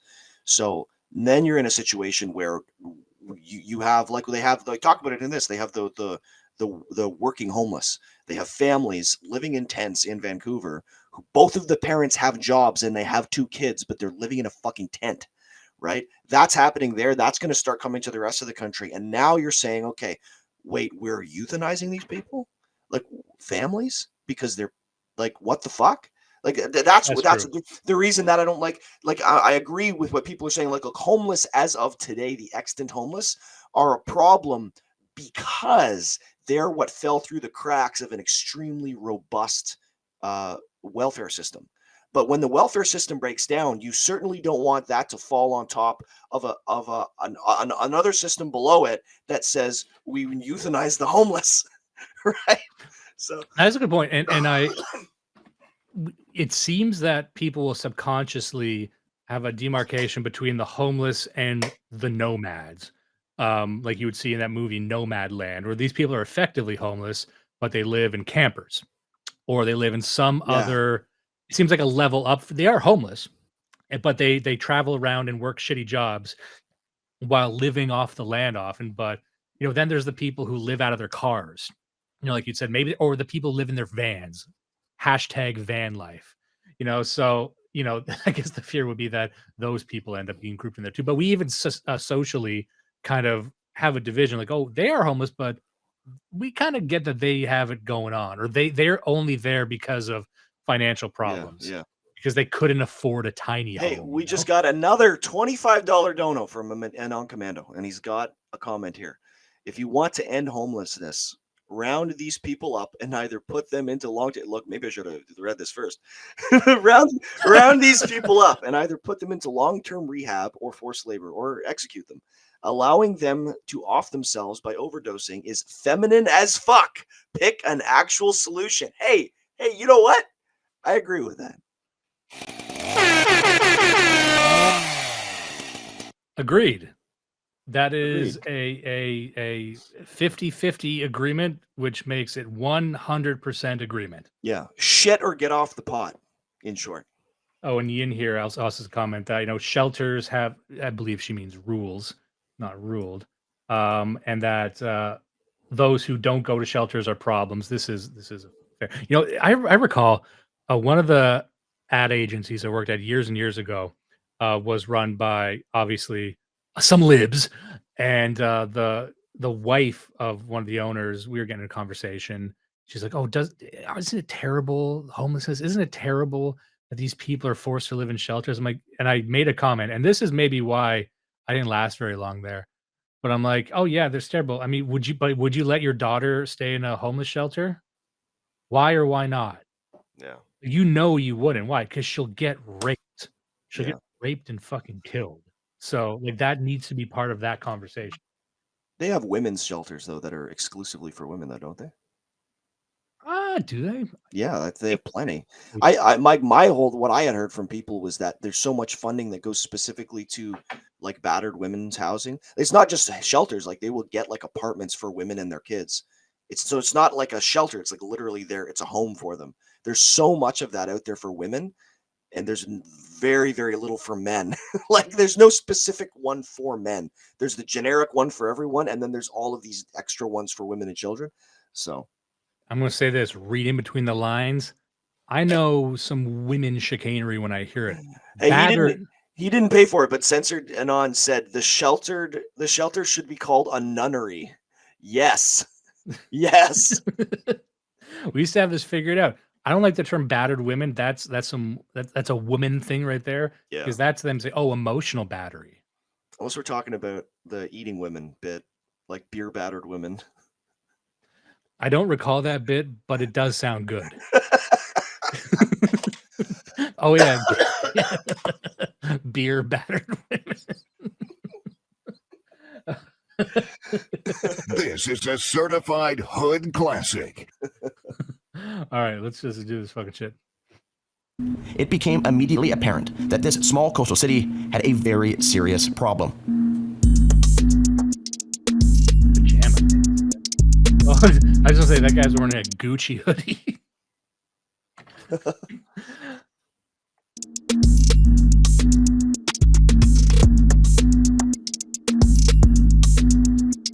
Okay, let me just say this. Okay, so when people imagine a homeless person, they would probably imagine an old schizophrenic, someone who's clearly lost their mind and they fell through the cracks of society. For one reason or another, they were washed into there. That's fine. Or you would imagine, Will Smith in The Pursuit of Happiness, harmless black man studying to, I forget what he was doing, studying to become the world's first black lawyer, whatever it was. But most homeless people I see are these people right here. Now pay close attention to these. For those who are listening in, these are crust punks. These are people, they're young, they're in their 20s and their 30s. They're just young pieces of shit. They're usually not mentally ill. Maybe they're molested, but they're also the people who molest. Like these are the people who I usually refer to. You'll see a disproportionate amount of these people. They're only here because they've betrayed every single person in their lives. Yep. They've stolen from their mom. They've ripped the fucking copper pipe out of their trailer home. Whatever, they can't go anywhere else. Yeah. These are like this bitch here with like the blue dyed hair. Like she's a whore who will give you AIDS as a joke. Like she lives to victimize. And like a lot of those people you see on the Soft White Underbelly documentary, like if you listen to them, they're awful fucking people. They're like the wretched refuse of society. Like they'd sell a baby. Like I always ask, like, these poor people, would you leave your child with them? Why not? Why would you not leave your child with them? Yeah. What do you think they would do? Yeah. And make them fucking answer that. Okay, continue. How much worse is kind of the drug and addiction problem gotten in Nanaimo compared to when you were growing up here? I can't even quantify how bad it's got. Let me just say, 100% cop physiognomy right here. Yeah. This guy cannot be anything other than a cop. He's got to have power. Yeah, look at, I don't know what you call it. Like, I can't imagine this type of guy in any other job. No, I could see him in management. But, I could see him as a judge. This guy's got authority. This guy could be Henry VIII. I can just look at that face and say, having fun tonight? Yeah. Turn that off. He's jingling his keys in his pocket. That certified. Look at those fucking shades. Glasses. I didn't notice the glasses. Holy shit. That's amazing. Look at this. You think he bought those just for this event? This ungodly dick energy. I bet he pulled those out of the console in his truck and he's like, these will do. I didn't know you could buy shades with the frames that are just like peck flames. I can't breathe. Base. Man. Again, I say to people, there's going to be a day where this guy is not around anymore. This type of guy, they're going to stop making them within our lifetime. I mean, all cops, ACAB, all cops, this, that. You know what? Like they used to. You're going to miss this type of cop when he's gone. That's all I'm going to say. Yeah. It's bad. Like I say, I'm born and raised here, and this is the worst I've seen the streets. And this right now, just explain what's happening. You guys do this is a wellness check? Yeah, just a wellness check. So make sure people are okay. Do they need to be connected with our island health partners for a wound care? I don't know what he was doing with that plastic bag, but this is like, okay, the cops are going around and they're just checking in on these people. Like, do you need help? Do you need a tenner? Do you need, like, what can I do for you today? Yeah. Again, I don't know. I hear back to like cops in LA in the 70s where it's like, they might just like this woman right here. We're looking at her, fell asleep digging in her purse. I would like just to, I want to figure out how to phrase this. I would like to hear second or third hand that she had gasoline dumped on her. It wasn't lit on fire, but just as like a thing, like, okay, clean up your act. This is a warning. You know what I mean? Yeah. That'd be nice. Looks like she's wearing a Spider-Man hoodie from the looks of it. Okay. Cool. For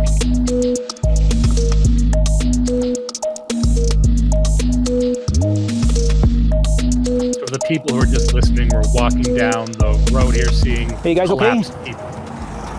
You guys good? Okay, just checking. Nanaimo has eclipsed its highest annual total of overdose deaths in just 10 months. It's a terrifying trend taking place across the country, and it's killing an average of 17 Canadians a day. The powerful opioid fentanyl is the main driver. It's been found in the systems of 85% of people who overdosed this year. Drug addiction in Canada is out of control. Crack, crystal meth, fentanyl. These dangerous drugs have ravaged Canadian communities, killing more than 6,000 Canadians just last year, including more than 2,000 from British Columbia alone. An increase of more than 1,000% in just 15 years. But just how addictive are these drugs, and what makes them so addicting? To answer that question, I met with Dr. Nathaniel Day, an addictions medicine specialist and former member of Alberta's Opioid Emergency Response Commission. Opioid addiction is such a terrible affliction. Like if you... I'm going to skip this part because there's a lot of interviews with these people. I'm just trying to make it so we're going at a good place here. So this is really the meat of it right here. Let me just get this going here. This is drug decriminalization in BC. We're willing to work with provinces who want to move forward on different steps. We're having good conversations with British Columbia about something they want to do there. But they're specifically calling for decriminalizing drugs. Yes, they are. And we are looking at where to do that. British Columbia is looking at that, talking with that, and we are working with them to see how we can move forward with them in the right way. On January... Let me say, for people who don't spend a lot of time watching Justin Trudeau, it really strikes you how he's a worse public speaker than Joe Biden. Because at least with Joe Biden, you could say, oh, his brain is melting down his skull and into his spine. But like you listen to Trudeau there, like he just misspeaks all the fucking time. He doesn't know what he's saying. Yeah. And anyway, it's strange to hear someone fumble that much as a young man. Sorry. Yeah. January 31st, 2023, the government of BC, granted approval by the federal government, made it legal to possess certain quantities of hard drugs, including crystal meth, heroin, fentanyl, and cocaine, declaring in no uncertain terms that open drug use was now legal on the streets of British Columbia. And the results were immediate and available for all to see. How did that change on the ground, that you've seen with your own two eyes? Oh, within the same day, everything changed. The next day, it was tenfold. It was everywhere. People using like crazy. There was a guy in the washroom. I just want to say that last guy, this guy right here. See, how did that change on the ground, that you've seen with your own two eyes? Oh, I know people listening can't see it. This is what I imagine our average listener looks like. I don't know what you describe this, but this is like a Canadian look. You know what I mean? Kind of. One arm tattoo here, just I don't know, that face, chin strap. Yeah. Yep. Vaguely political shirt. I bet he's got a fuck Trudeau bumper sticker too. Bro, Les Gerard, if you're in the comments, send us a note. You're probably listening to this right now. Within the same day, everything changed. The next day, it was tenfold. It was everywhere. People using like crazy. There was a guy in the washroom shooting up, and they said, "Hey, you can't do this in here." And he said, "It's legal now. We can do whatever we want. So you can't stop." That's a funny story. There's a guy like shooting up in heroin in the bathroom, like, I can do this now. And the guy's like, oh, I guess. It's illegal to do drugs on school property or at the airport. That's the fair game. And they actually said there's more stricter bylaws about smoking tobacco near my door than there is about drugs. So you can't smoke a cigarette near my door, but you can smoke meth. All the rules are gone now.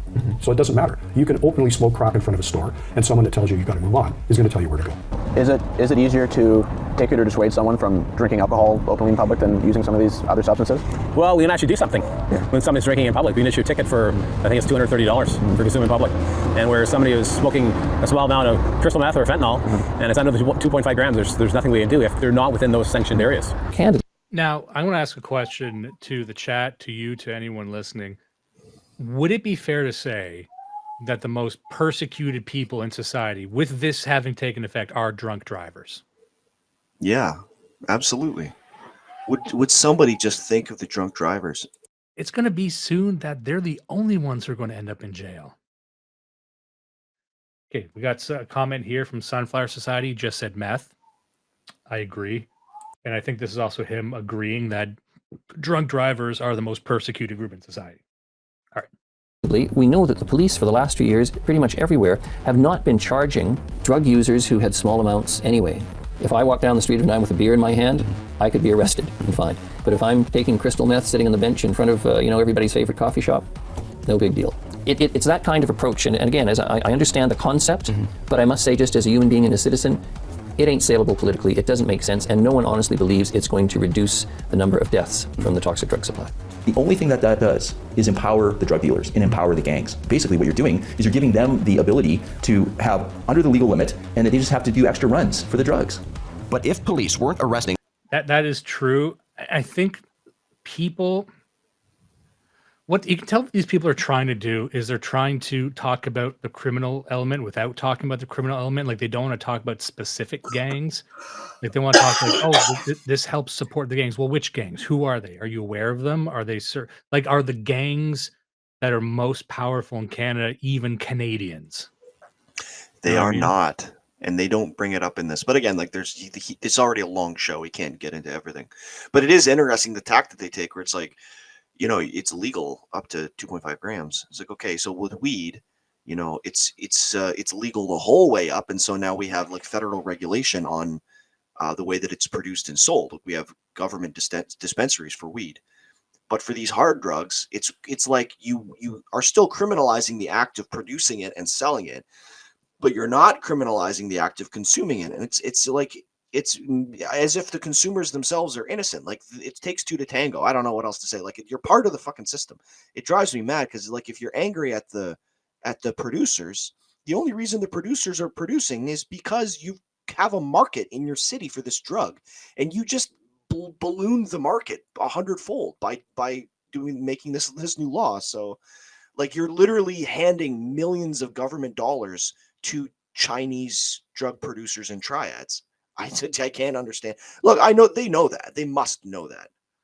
Well, then this is what I was talking about earlier. Like if you're a Canadian, you have this niggling little thing in your mind that says everything's a scam, and you have to wonder, like, is Chinese money involved in this somehow? Like it can't not be. Like there's too many things that are being ignored. And when we talked about, you know, the CCP operating through the triads and owning all these casinos on the West Coast, specifically in Vancouver, to launder money with everyone's in on the take. The government's aware of it. Nothing's being done. You're like, okay, then this is being permitted at various levels of society. And everyone's aware of it. It's just a thing that goes on. So you're like, okay, there's various strata of grift going on here. But I once it's accepted like that, I feel like, well, nothing really matters. And this isn't a real country at that point. Yeah, for sure. All they're capable of is thinking about how they get their next fix. You know, the brain gets hijacked by the addiction. Harm reduction is like throwing in a life preserver, but leaving them in the river. Over the past 20 years, drug prevention programs in British Columbia have been scaled back dramatically and replaced with what's known as harm reduction, ranging from the provision of naloxone kits to students as young as 15, to the distribution, in at least one case, of safer snorting kits at a high school on Vancouver. Okay, I just want to pause here so people can see this. Here's Aaron Gunn's tweet. I'm just going to read it out here. When I was in high school, we heard from powerful guest speakers on why doing hard drugs had very serious consequences. Today in British Columbia, they're handing out safer snorting kits to children as young as 15. Now, ages aside, you know, I'm sure this is being handed out. The idea that they're handing out like cocaine paraphernalia, and there's photos here. There's photos of this. Like, I don't think this is a fake image. But like handing this out to, and even if it was handed out to college kids, that would blow my fucking mind. Yeah. Also, just as someone who has moved in these circles, were a lot of people dying from dirty straws? No, this is insane. There's I think there's something else that I haven't heard anybody talk about, is you can say we're going to try to stop this abuse, or you can say we're going to try to make the abuse safer. And they never say that when we switch to making it safer, we are tacitly saying we are no longer trying to stop it. In fact, we want it to continue. They never say that, but that's the truth. You know what I mean? Because if you say we're going to put all this money into making it safer, you are actually increasing the rate at which it happens. We know this. You know what I mean? Like it's obvious logically that works, but we've now seen it in every city where this has been tried, that it increases the rate of drug use. Yeah.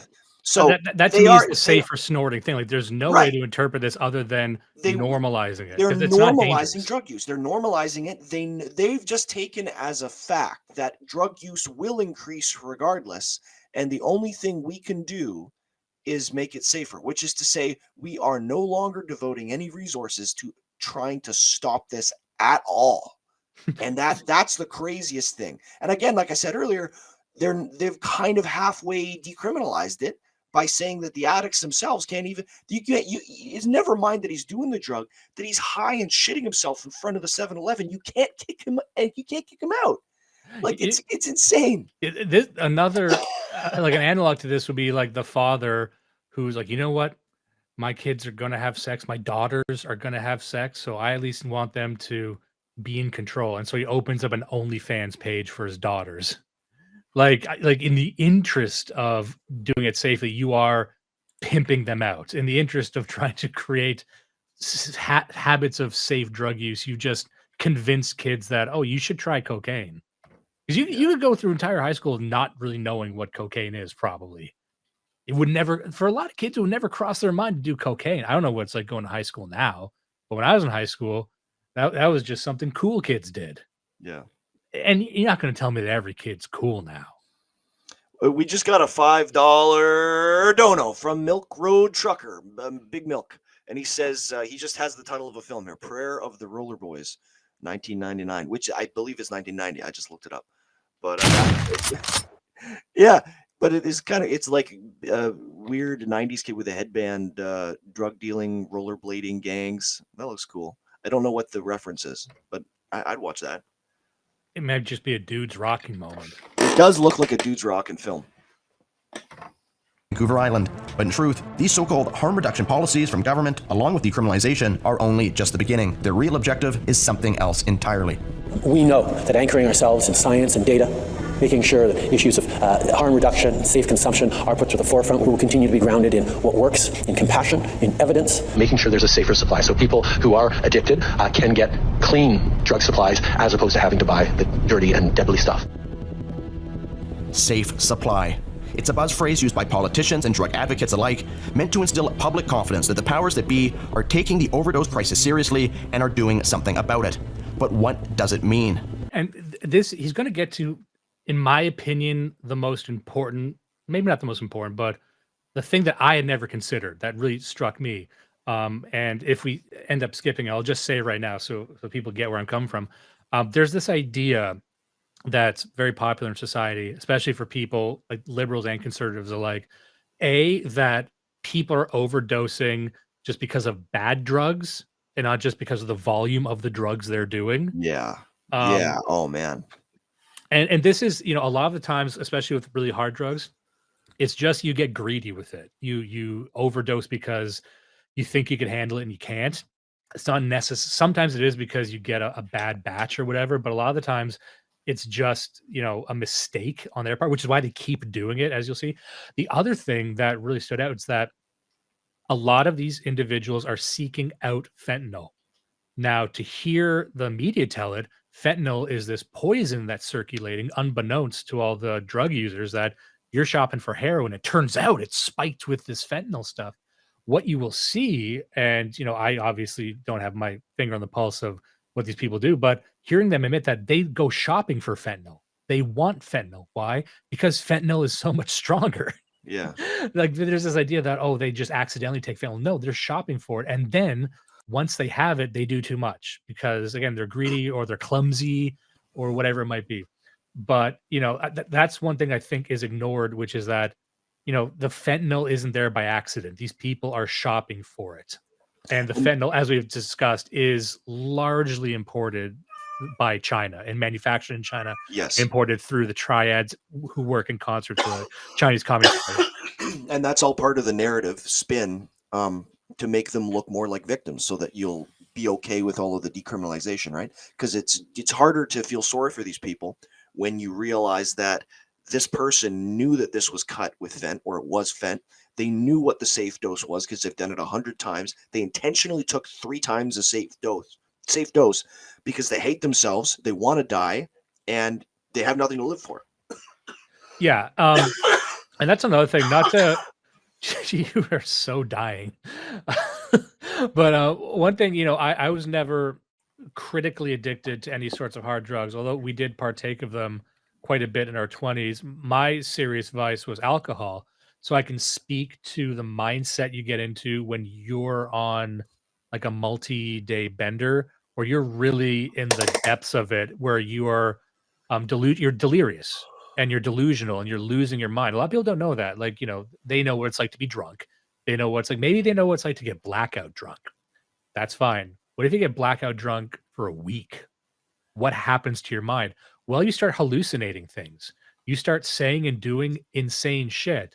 Once you're in the true depths of like a binge, you kind of stop caring if you die. And I know that's a very morbid way of talking about it, but I think a lot of people who've been there will know what I'm talking about, where, you don't lose your grip of reality. You really do stop caring. It's this nihilism that overtakes you. Especially if you're detoxing and you're going through the shakes and the sweats, and you're like, maybe this kills me. I don't even fucking care anymore. But that is why, if you're trying to put yourself in the mind of someone who would overdose, a lot of the time, at the time, they probably don't care, or maybe they want that because they actually look around and survey their life and see where they are, and they regret it later, but it still keeps happening. So that's just, again, a different dimension to it that I don't think gets brought up a lot. According to Health Canada, Safe Supply, or Safer Supply, refers to providing prescribed medications as a safer alternative to the toxic illegal drug supply. Its intention is to help prevent overdoses and save lives. Now, at first glance, that sounds pretty good. But looking deeper into what Safe Supply really means, the sunshine and rainbows quickly fade into a dark dystopian nightmare. You're looking at what's intended to be British Columbia's first legal cocaine lab.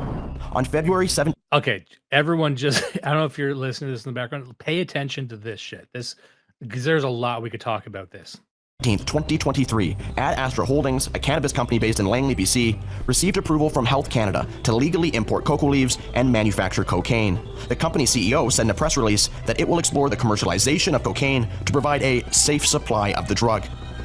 So those two words there, the commercialization of cocaine, the commercialization goes hand in glove with marketing. Marketing means promotion. You see what I'm saying? Like the idea that the fucking government, I think you might be muted right now. Can't really hear you.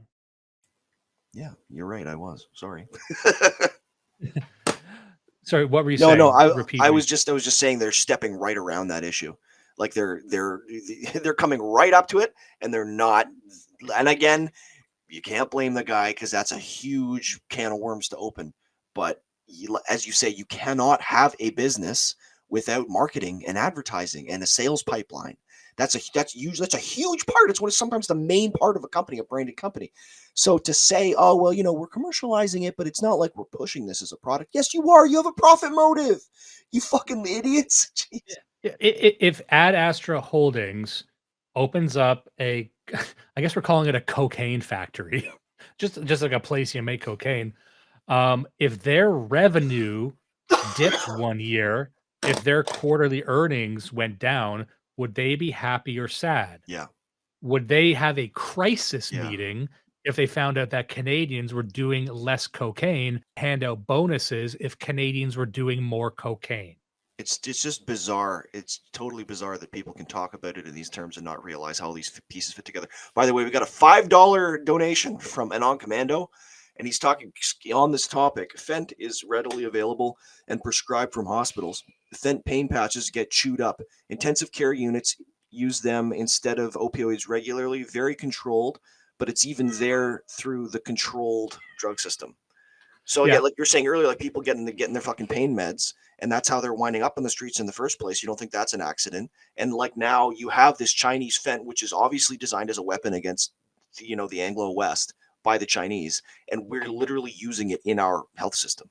Yeah, let me just mention this before I forget, and we're going to cover this on the show in a few episodes. We have a few books to get to in the meantime, but one of them that I'm just finishing up now is a collection of essays on the ethics on neurobiology and neuroweapons. It's written very matter-of-factly. It's written in a way that's supposed to be read by military personnel and the intelligence apparatus, by saying, what is the future of leveraging neurotechnology, increasing the cognitive capacities of people through surgery or drugs? Conversely, how can we also turn these into weapons? In essence, how can you release drugs? How can you release like non-lethal biological agents that could neutralize a population. And I'll get into this in the future, but one of the essays is talking about basically this. It's like, well, if you're trying to conduct, maybe we call this sixth generational warfare because you're not even firing weapons, you're just trying to neutralize a populace. If you accept that an entire population be active militants, especially if it's an information war. So again, we're talking about an evolution of warfare that's so far removed from soldiers' boots on the ground. But you're like, well, what if we found a way to like they're talking matter of factly about, you know, releasing aerosol MDMA into like the fucking the Haji stronghold, whatever it is. Like, what if we could make the terrorists want to like sit down and talk about their favorite songs and shit? Yeah. And just and say gay shit for 6 hours. No, but that at the highest levels of government, they're talking about this. And the CIA is talking about, you know, because in their mind, it's like, well, how can we win a war without firing a shot? Can we introduce fentanyl into the water supply? And we'll sort it out later. And within the book, they admit that, you know, there's almost no realistic way to do this where we don't get collateral damage, where we're not getting the civilians. But you know what?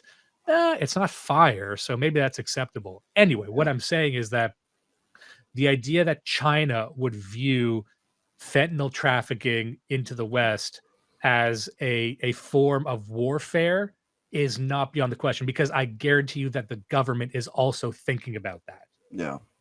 And I think Canada could also just be seen as a testing ground, because you can apparently get away with anything in Canada. We always come back to this thing where if you remove the railing of, oh, they wouldn't do that, they're not bad people, then you have to say, well, I mean, if anybody would do anything and they can do it, then you really just have to prove to us why they won't. And you can't. I mean, you know, the Chinese are crazy. You know, our own government is crazy. The only thing stopping them from doing it is whether or not they think you'll find out about it or there would be repercussions. So, yeah. Oh, the comment here. By the way, a non-commando, I apologize. I have access to the YouTube comments. I don't have access to Odyssey comments. Those don't get piped in here, unfortunately. So that means if he reads your comment or your super chat, it won't show up on screen. We're going to see if we can fix that. I'll try and get a hold of Josh Moon and figure out how the fuck he did it. But Yin here says, on a positive note, this is keeping foreigners away. That's actually something I've noticed recently. I haven't parsed through what that means, but there's articles that have been published saying that Canada is losing a lot of its foreigners.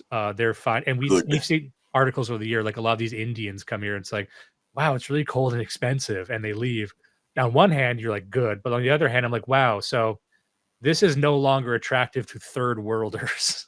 Like, I don't know how to feel about that. Like the idea of Canada just not being desirable anymore, at least. I'm like, I guess that's good. It doesn't bother me, to be honest. I'm happy with it just give us a good hard reset. You separate the wheat from the chaff, and then we can rebuild it in our own image. Yeah, and also I would say to that, the immigrants shake out in different groups too. Like a lot of the Indian immigrants would say that. A lot of the Chinese immigrants wouldn't say that. I don't know where the Somalis would land on that. Like these are different groups. They're not just all under one umbrella of immigrants. And then some immigrate here because maybe they just desperately want to be Canadian. I don't know what it is, but hey, whatever. Let's try and get through this. This follows a ramping up of supposed harm reduction policies in the province, even the launch of vending machines containing heroin substitutes, all under the guise of safe supply. But this isn't just happening in BC. I traveled to London, Ontario, the epicenter of the push for safe supply in that province, to meet with Dr. Sharon Koivu, an expert in the field of addiction and safe supply. I wanted to know exactly how long this has been happening in London and where it all came from.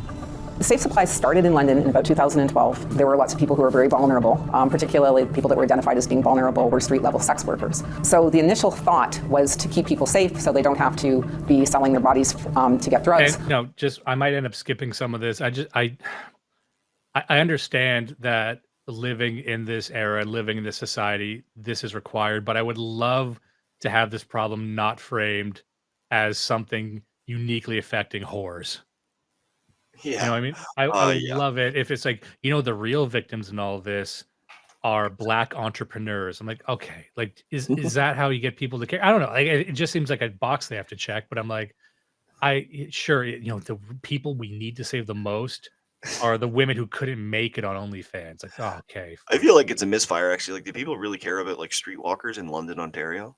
I can't imagine even liberals like looking at the faces of these largely white women and being like, yeah, I guess.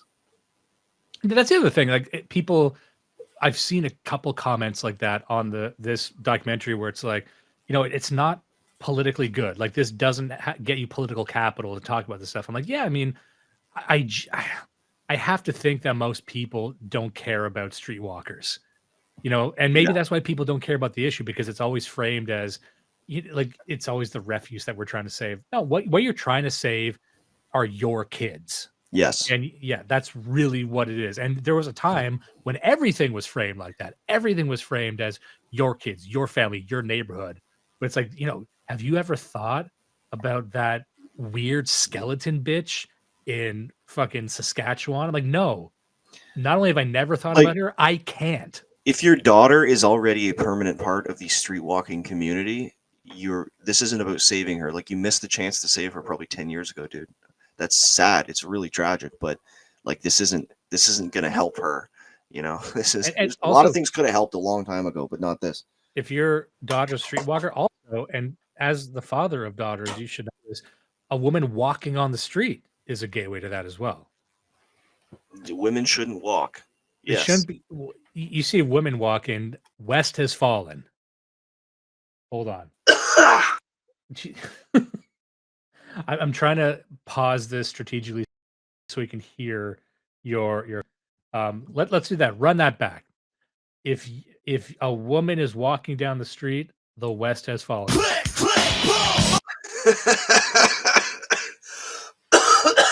Yes. Was to give them a prescription. And the prescription that was decided on was Dilaudid. Dilaudid is the brand name for the opioid hydromorphone, a drug used in medical settings to reduce severe short-term pain. This hydromorphone, for people that don't know, for including myself, is this kind of a low-level opioid, or is this a powerful? No, it's a powerful addictive opioid. It's similar to OxyContin. It's a very powerful, very addictive opioid. Once a last-ditch pain medication, hydromorphone has found its way into the Safe Supply program. It's now freely prescribed by doctors to addicts as a theoretical substitute for street drugs. We are giving out huge amounts of a very highly addictive, very dangerous opioid narcotic. Look, Safe Supply is a marketing term. It's not a medical term. It's a term that was made in a boardroom with communications experts and advocates, and it's made to communicate to people the feeling of safety. It's not safe. You're referring to that as though it was safe, and it's not safe. I don't just skip ahead here. There's one part where we're going to get to the end here, and it's just the summary and the conclusion of this whole thing about a model that maybe I want to spend. Oh yeah, I want to see this woman. This is kind of funny. Hold on. This is just me being a bit of a stinker. They want the big high and the big hit. They pursue fentanyl because it is a fentanyl and a decrease in the cost of fentanyl in the city as well. The presence of hydromorphone is not touching in any positive way fentanyl on the street. If anything, it is fueling it. But how could it possibly be that giving people a replacement for fentanyl would somehow increase their use of that exact same drug? Addicts want fentanyl, right? They want the big high and the big hit. Pursue fentanyl because it's a superior high to what they're getting from these hydromorph pills. It was just about chasing the next high. It was just about getting high. It didn't phase. The first part was just clarifying what we had said earlier. I just wanted to shine a light on this woman, Melissa Manyfingers. Damn. No, because you got me with, Rebecca Running Water. You got me with, Tobin Wolf Moon. I'm with you. I'm not trying to be unreasonable. I'm not going with you on Melissa Manyfingers. Yeah. That doesn't get to be a name. Yeah. I've had to stifle my righteous anger hearing a bunch of these video game names. Melissa Manyfingers, that's a Silent Hill name that does not get to fly in my Canada. I feel you got to pick an animal. They just make these up. Like, we all have many fingers, bitch. I got 10. How many you got? Is this like an inside joke because she lost a finger as a kid? I don't understand. Yeah, is it like Johnny Three Fingers? Like it's a mob thing?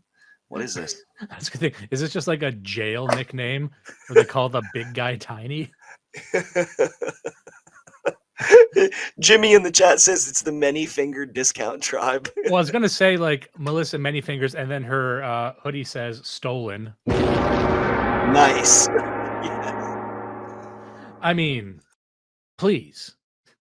One of these days, I'm going to do a video for the paywall, and I'm really going to break down the orange shirt movement as a complete misfire in every conceivable direction on how to seemingly just like steal the Black Lives Matter campaign and like, oh, we can do that for us, but it just doesn't work and it's incoherent. Yeah. But also, just as a bit of a gripe on my part, she's wearing a hoodie that says stolen, and then there's a woman with the, I guess, because it seems that they never shut up about it, but there's a handprint on her mouth. Yeah.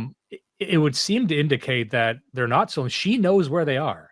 She's an addict from the streets of Vancouver. You know where these women are. They're not stolen. They're just hanging out in the fucking gutter. Everyone. Oh man, that's such an angle. They're always talking about all these missing women, and it's like, okay, I mean, have you checked Vancouver downtown? Yeah, I know where they are.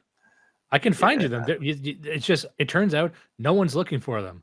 Just like the whole thing with the Kamloops school where there's purported to be bodies there.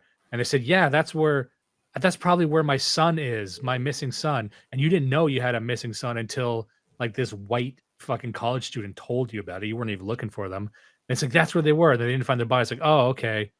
And then they immediately stopped looking. Like all the people who thought they found their relatives at that school and it turned out there's no bodies there, I don't see them looking anywhere else.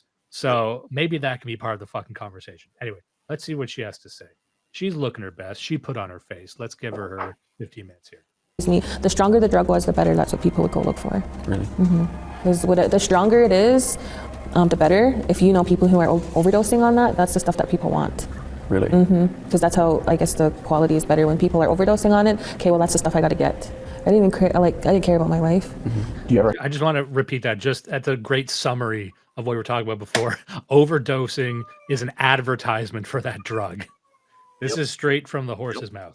Have any experience with seeing patients when it comes to this so-called safe supply of not adhering to how they're supposed to take it or not taking it at Every all? single day. Every single day. They're either injecting them or they're taking all of them at once or they're not taking them at all. And that's the not taking them at all is where I have the biggest problem. And why would they not be taking them at all? To sell them, to make money. And so they'll take their daily supply bottle that they get and they'll sell it on the sidewalk and they'll use the money to buy fentanyl. Right now, for example, I am seeing a patient who is prescribed 40 tablets of D8s that are allotted 8 milligrams every day. We have her on 9 in a day. That means she is likely selling 31 of the 40 pills that she is prescribed. What many Canadians might Just not... 9, like how does that happen? Yeah. So you need 9. Somehow you got prescribed 30, and then you're just openly selling them. I'm like, where along that chain of events? It seems like you could pinpoint who should be going to jail. This is another one where they kind of let it slip. There's a couple of places in here they don't focus on it, but like, oh, let's go down that rabbit hole a little bit, because the fact that you have like a local pharmacy in London, Ontario, that's prescribing 40 pills for a person who only needs 9 a day. They're getting, and that's not like, oh, we're giving you 40 to cover you for 4 days. No, they're getting 40 a day for a prescription that's 9 a day. That there is no excuse for that. The only reason that is happening is there's 2 reasons. One of them is you're creating a problem so that you can create a solution later and profit from it, and also so that pharmaceutical companies can make money. There's, I mean, how more obvious can that be? It can't be any more obvious. Yeah, so I'm getting prescribed 1,000 pills a day. Like this is one thing, like a Canadian thing where everyone's aware that there's like a grift going on. You're not prescribed 1,000 pills a day. You're prescribed 1, and they give you 1,000. Like, why? And you don't pay for it either. It's not like you're paying for it to distribute it. You're a fucking drug mule at that point. You know what I mean? These addicts are essentially mules for the pharma companies to get the dilaudid out into the streets. Like, it's their way of cracking in and competing with the Chinese fent. This is literally like cyberpunk corporate wars is what we're looking at here. And again, I Aaron Gunn only has so much time here, but that would almost be its own documentary where it's like, well, this is just like some kind of money laundering scheme. This is very clearly a drug trafficking scheme operating within full view of the government. That should blow the lid off of something. Okay, so let's just keep going here. Not understand about safe supply is that most addicts don't want to take the prescribed drugs like hydromorphone. Instead, let me just skip ahead here. I'm going to get to the Alberta model because this is where we get to what they want to do here. Despite all the pain and suffering I witnessed on this journey, it also became apparent that there was always light at the end of the tunnel. That given the right supports and incentives, in some provinces at least, treatment was available and recovery was possible. I went to jail in 2019 and got out in 2021, and that was like my turning point there. Is just, it was either I... Look, okay. Correct me if I'm wrong here. Hold on. Someone who worked there, I asked her if she can call, so I chose to. Despite all the pain and suffering I witnessed on this journey. Is she wearing a fucking shirt for the other woman here? It's like Jason Many Fingers here. Yeah, you see that? I didn't pick that up before. You're right. There's something else going on here. Who are the Many Fingers is here? But you know, dude, they're all about this. Their whole existence now is like in the shadow of Anglo civilization. And like they don't have jobs. They have all these like their little drives and their campaigns and their shirts and their like the orange shirt is just one part of it. Like I was saying the other day, we're driving up. Where were we? Parts unknown. But we went through an area with one of these reservations, and there's like some fucking random dude's name, like Jimmy whoever, and they've got his name and like a cartoon of his face on like 3 gas stations. And it's like, how the fuck am I supposed to know who this is? What's going on here? You know, and again, in these communities, like they don't have any industry. They don't really have a community. They don't have anything. It's just money from the federal government and their little oppression Olympics and their little campaigns for more money. I don't fucking know. And it's hilarious to me. I was going to say earlier, you have these 3 Aboriginal women who are fucking drug abusers and addicts playing the victim, and they can't just play the victim about the opioids. They're also playing victim about missing women and about abusive minorities. And it's like, can you fucking shut up? Like you are a fent addicted piece of shit supported by the state. Fuck off. I have no sympathy for you at all. God. Yeah, and I want to know. I have a feeling, and this might be my penchant for just living a sort of film noir lifestyle, but I gotta think at the very top of this pyramid is Big Many Fingers. Big Many Fingers. Oh man, they call him all thumbs. and is like the fucking John Wick, the bad son. Yeah, I'm all middle fingers.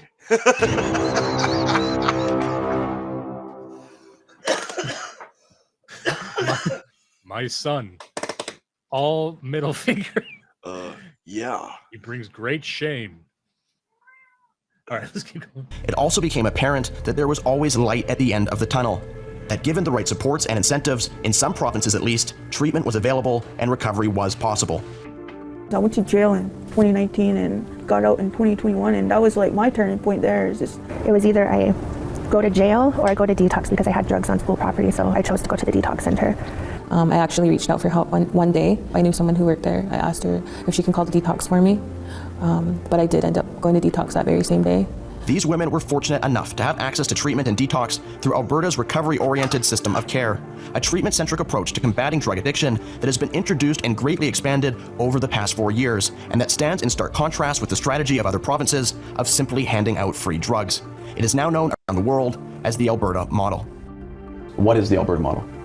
Well, the Alberta model is a model based, deeply on the belief that government's prime duty is to help its citizens restore themselves, restore their self-agency. And the model really is about eliminating barriers to access to care, improving the quality of care that is there, and utilizing, everything in our arsenal based on high quality evidence. And that evidence is, by and large, Just the article here for people who are listening. Alberta to invest $275 million in addictions and mental health. Advocates want outcomes data for recovery models. So this would, on one hand, I see that this stands in sharp contrast to what this documentary is about, which is that, just let people do drugs and drugs are fine, and we just need to control how they get their drugs. So this at least admits that drugs are a problem. Yeah. I don't love this though. I don't love the model of just creating a more, but I'm at a loss for what could be done though. You know what I mean? Like we got two opposite poles. How many black booted thugs could you hire for $275 million to hunt down every single guy with a bag full of fent in this country and savagely murder them like a cartel and hang their bodies over the 401? Can you imagine? And I'm not saying I'm going to do that. I'm saying the government should do that. We should make that the law, you know? Can you imagine how quickly the drug problem would disappear if we treated them like even the way we treated them not even 80 years ago? You find these people, you shame them, you fucking ruin them. Why not? Why not? If it's such a problem, if you're willing to spend $275 million of my personal money, right? Also, I'm suspicious of any solution that highlights mental health. Over the past few years, I've become deeply, deeply suspicious of that word, how Huge it's red flag. utilized. Yeah, it's very, very vague, and you'll see kind of what their plan is. Hold on. Around the world, our model borrows bits and pieces from jurisdictions around the world like Portugal, Switzerland, Massachusetts. Always a good sign when your model borrows from Portugal and Switzerland and Massachusetts. And a lot of Alberta ingenuity, quite frankly, that has gone into it. Like the Alberta model, the Portuguese system is famous around the world, but sometimes for the wrong reasons. Drug advocates in Canada often cite the fact that Portugal has decriminalized drugs, while ignoring the more nuanced measures Portugal has taken to combat its addictions crisis. A constant source of frustration for Stanford professor and expert in addiction, Dr. Keith Humphreys. They also added something which people don't seem to know about in North America, which is dissuasion commissions. So it's not that if you use drugs in Portugal, no one says anything about it. Police can still grab you. They take you to a commission. It's not there to hurt you, but they do assess your case, and they may say, okay, you don't seem to have a problem. But if they think you do, they will say you need to go to this treatment program, and they can put pressure on you, and they can do some fines. They would not throw you in jail, but it's a very clear message from the authorities that what you're doing is not okay, and we want you to change. What else? See, again, like maybe I'm being too harsh. I don't really know what I'm trying to get at here, but it all just seems very labyrinthine and bureaucratic. Yeah, it's like, okay, if we catch you, we'll take you to this commission. Who's in the commission? That seems ill-defined. And then they can just do some things that we could find you, or we can make you go here. It's like, this all just seems like it's rife for corruption. If we were in some golden age where we all had the extra cash to create one of these labyrinthine systems and just kind of wait and see and pour money on it and see how it turned out, that'd be fine. But we're not. We're fucking broke. We're in a recession. It's only going to get worse, and then it's going to get even worse. So, I mean, we need solutions that work now, and we need to stop caring about people's feelings or even harm. We need, you know what I mean? Like, even though we're talking earlier about like, oh, well, it prevents death. We don't care about the death. A lot of us are happy if they die. They want to die. That lady a minute ago is like, I want to die. Good, die. We want you to die too. What we want is our children to be safe, and we don't want our healthcare system to be taxing us so much and then using it to buy drugs for you. We're fucking poor out here. Yeah. So one of the earliest comments that we highlighted on this stream, I think it might have come from Censored Anon. He had said he had a friend who was an EMT, a paramedic, and who left the job because his entire day-to-day life was just administering Narcan to junkies. And if people want a great visceral example of this, the great film Bringing Out the Dead starring Nicolas Cage, directed by Martin Scorsese. Can't recommend it enough. One of his better films, but it's about, an insomniac, Nicolas Cage at his most unhinged. And that's his job. Most of his job is like being just a janitor in the streets, dealing with psychopaths, dealing with people who overdose. Like that's his job. And he desperately wants to save a life.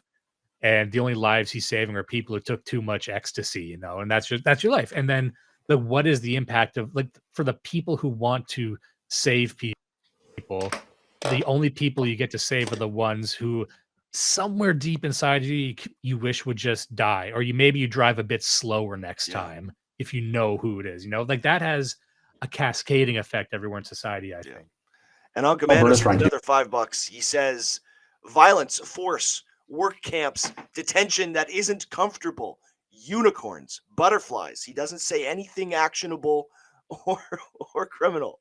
But yeah, I agree. I agree with his comment. Is it novel in the North American sense? Is it borrowing from what's been happening in Portugal? Or what's your sense of what they're trying to do in Alberta? It's a bit like one of those impressionist paintings. You have to back up long enough to see the whole thing. So first off, it is in fact a system. It's a recovery-oriented system of care. So instead of it being sort of the stepchild of the policy world where nobody wants to think about addiction, we'll build a few treatment agencies and that's all we're going to do. It's linked together prevention, early intervention, harm reduction, treatment, and recovery, and across different sectors. So it's not just health. It's social welfare, it's education, it's criminal justice. And that's where, again, you lose me. It's education, it's social justice. It's like these are very, very ill-defined things, because that's also what you're supposed to get in jail too. you get education, you get social justice, you get like, you know what I mean? Like it's like these people, you know what they really need? What they really need is a degree. What they need is, and okay, what type of degree are they going to get? Well, it's going to be social work. It's going to be learning about how nothing was their fault. Like none of these people are getting into STEM. Yeah. None of these people, and I think it's coming up. This is like civilizational hobbyism or tourism, like I was saying a minute ago. This all is really neat if we were in a golden age in a Maslow window and we have all of this extra money, but we don't. We desperately need funding in other programs. The best possible solution right now is to just shunt these people out of their society at the point of a gun and say, you are not our problem. We're not dealing with you. You're not what happens. You know what was a pretty good idea that I think was given an unfair treatment in cinema was Escape from New York. Oh man, I almost watched that last night because it was on Tubi. I love that movie. Snake Plissken. I watched it for the first time the other day. I'd never seen it. Right. So good. So good. And you know, my wife, it's like, oh, this is like a movie you would write. I'm like, I know. Like you can like John Carpenter was the master of writing movies that just sound cool to guys. Yeah. It's like who's Snake Plissken? Look, he's got a fucking eye patch. He's a guy with an eye patch. It's all you fucking need. And then he just sneers at people like, Snake, you're gonna save the president? Yeah, not my president. Yeah. Hey, president of what? Blowing it out your ass. Just like random ass shit, you know. Yeah. And you could get it. And John Carpenter did so many good movies like that. Yeah, that's and right. What I'm saying is, I think if we had a Escape from New York situation, look, as long as you don't have the president go, and this was in an era where if the president went down there, people would care. If the president goes down in fucking New York City now and dies, like fucking everyone's celebrating. Okay, here's what I wanted to get to. Facilities spread out across the province. In Red Deer, the first such facility is almost ready to open. A brand new building I was given a chance to tour with Marshall Smith. Aaron, this is the first of 10 large recovery communities that we're building here in Alberta. These are different than the sort of normal treatment centers, which are short-term 28-day programs.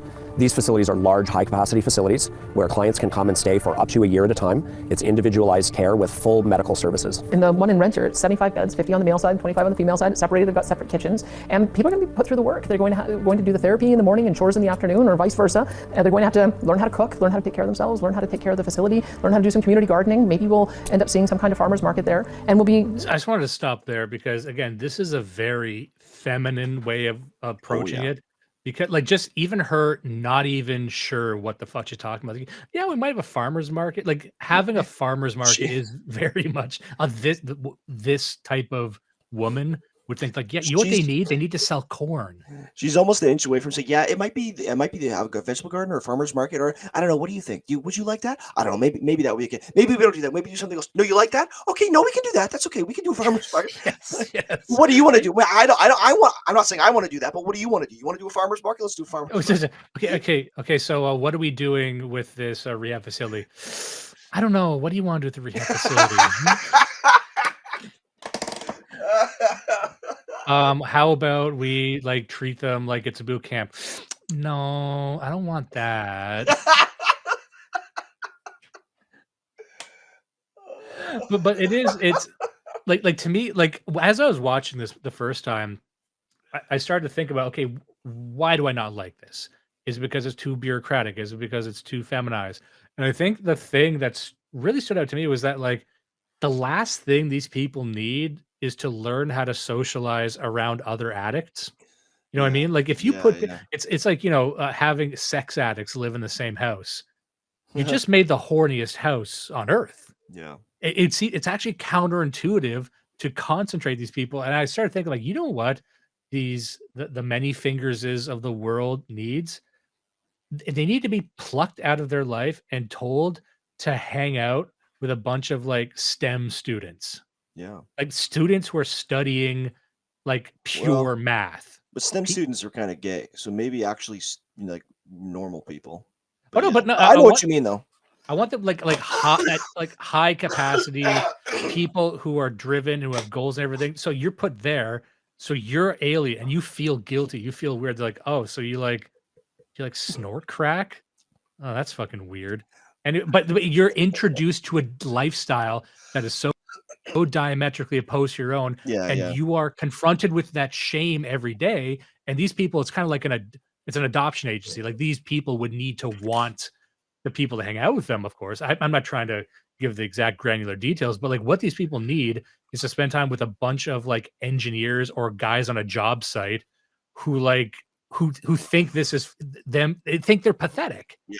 So you get something they can aspire to, but you don't aspire to anything if you're hanging out with a bunch of other crack smoking degenerates and you're just told constantly that this is okay. You're okay. No, you're not okay. You should be around people who tell you that you're not okay. Normalize a different set of behaviors. Yeah. And then just be confronted with that shame all the time. Like, I think that's not a perfect strategy, but I think it's better than this. That would contribute significantly, I think. You can catch Jimmy in the chat just now. He says, "Mo fingers, mo problems." Yeah, I know you put it out. Yeah, it's great. Also, my wife says, "Man, this stream's still going on."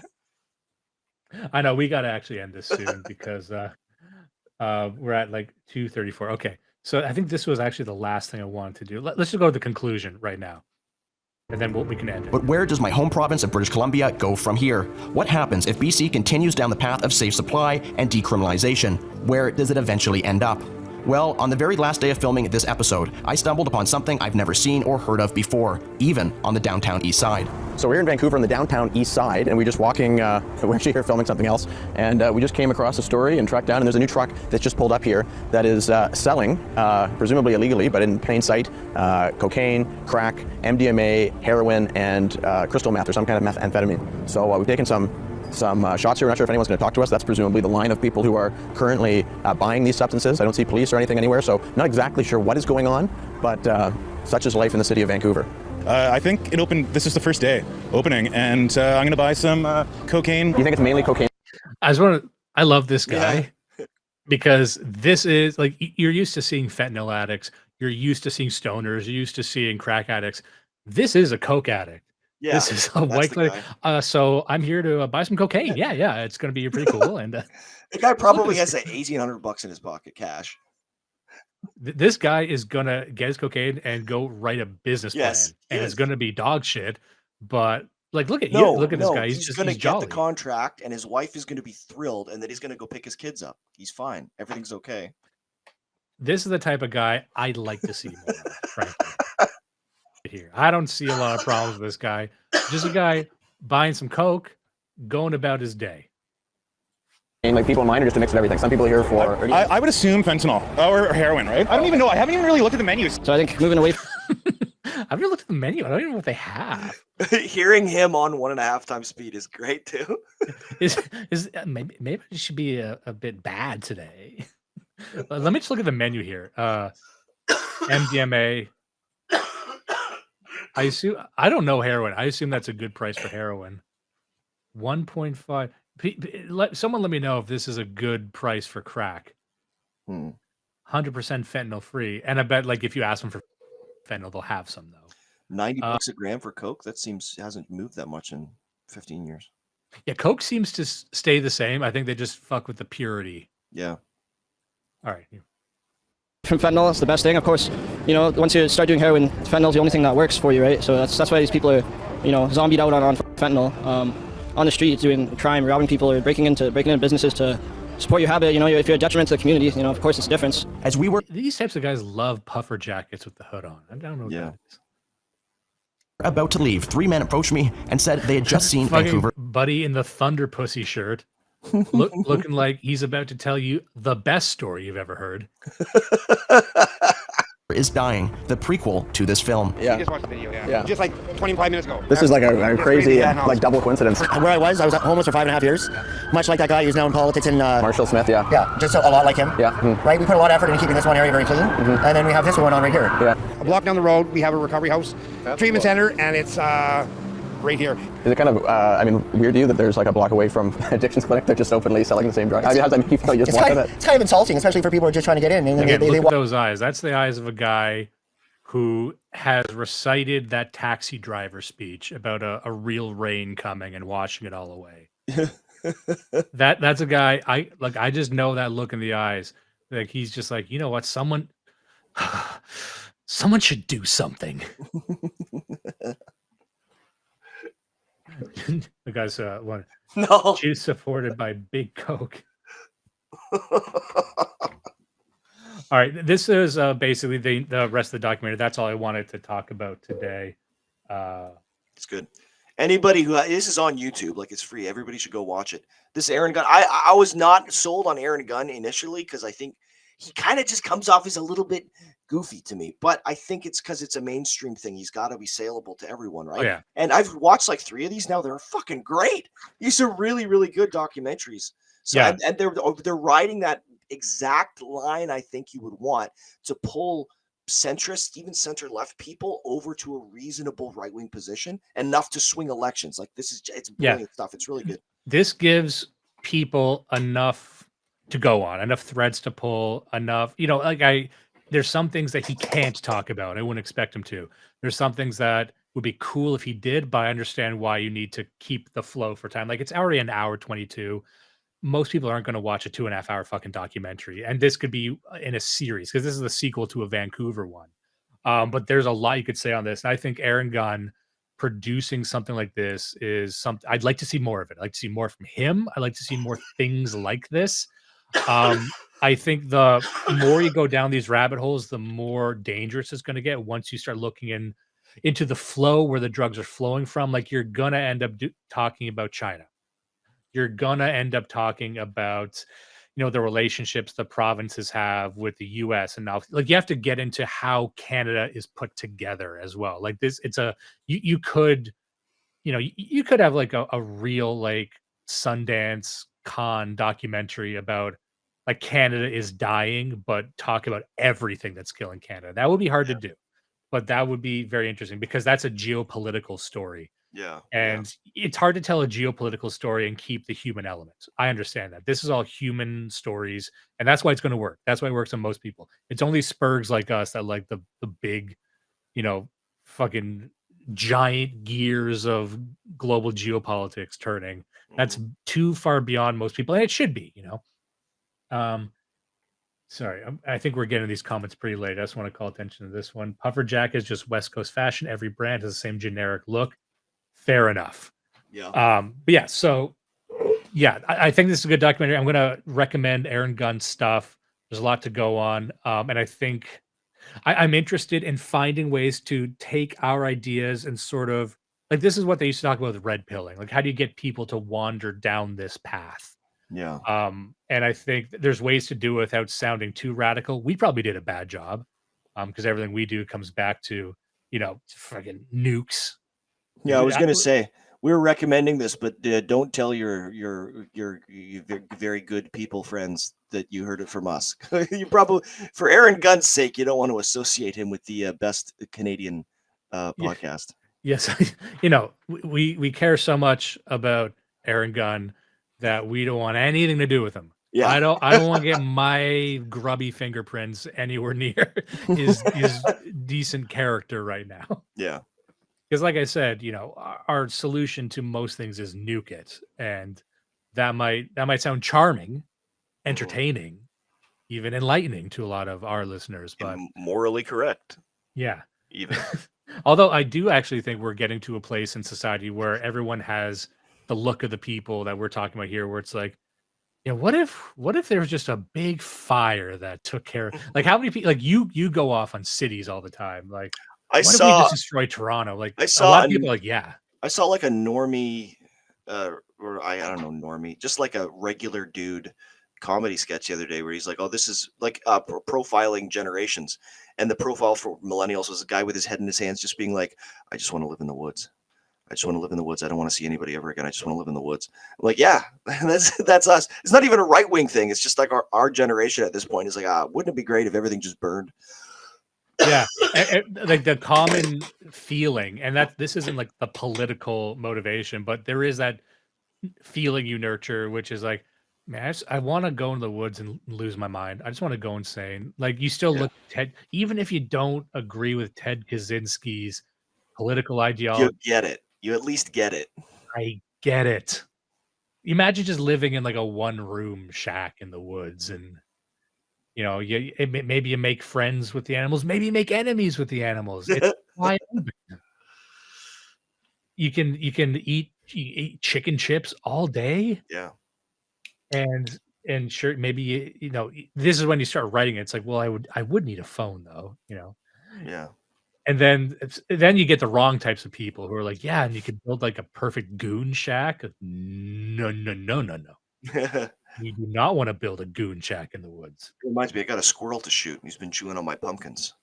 Chewing on How my did- Okay, so how did goon shack remind you of how you got shoot? No, you said make enemies with the animals, and I started thinking about all my enemy animals. My Humiliation. All right, we've gone a bit far enough, I think.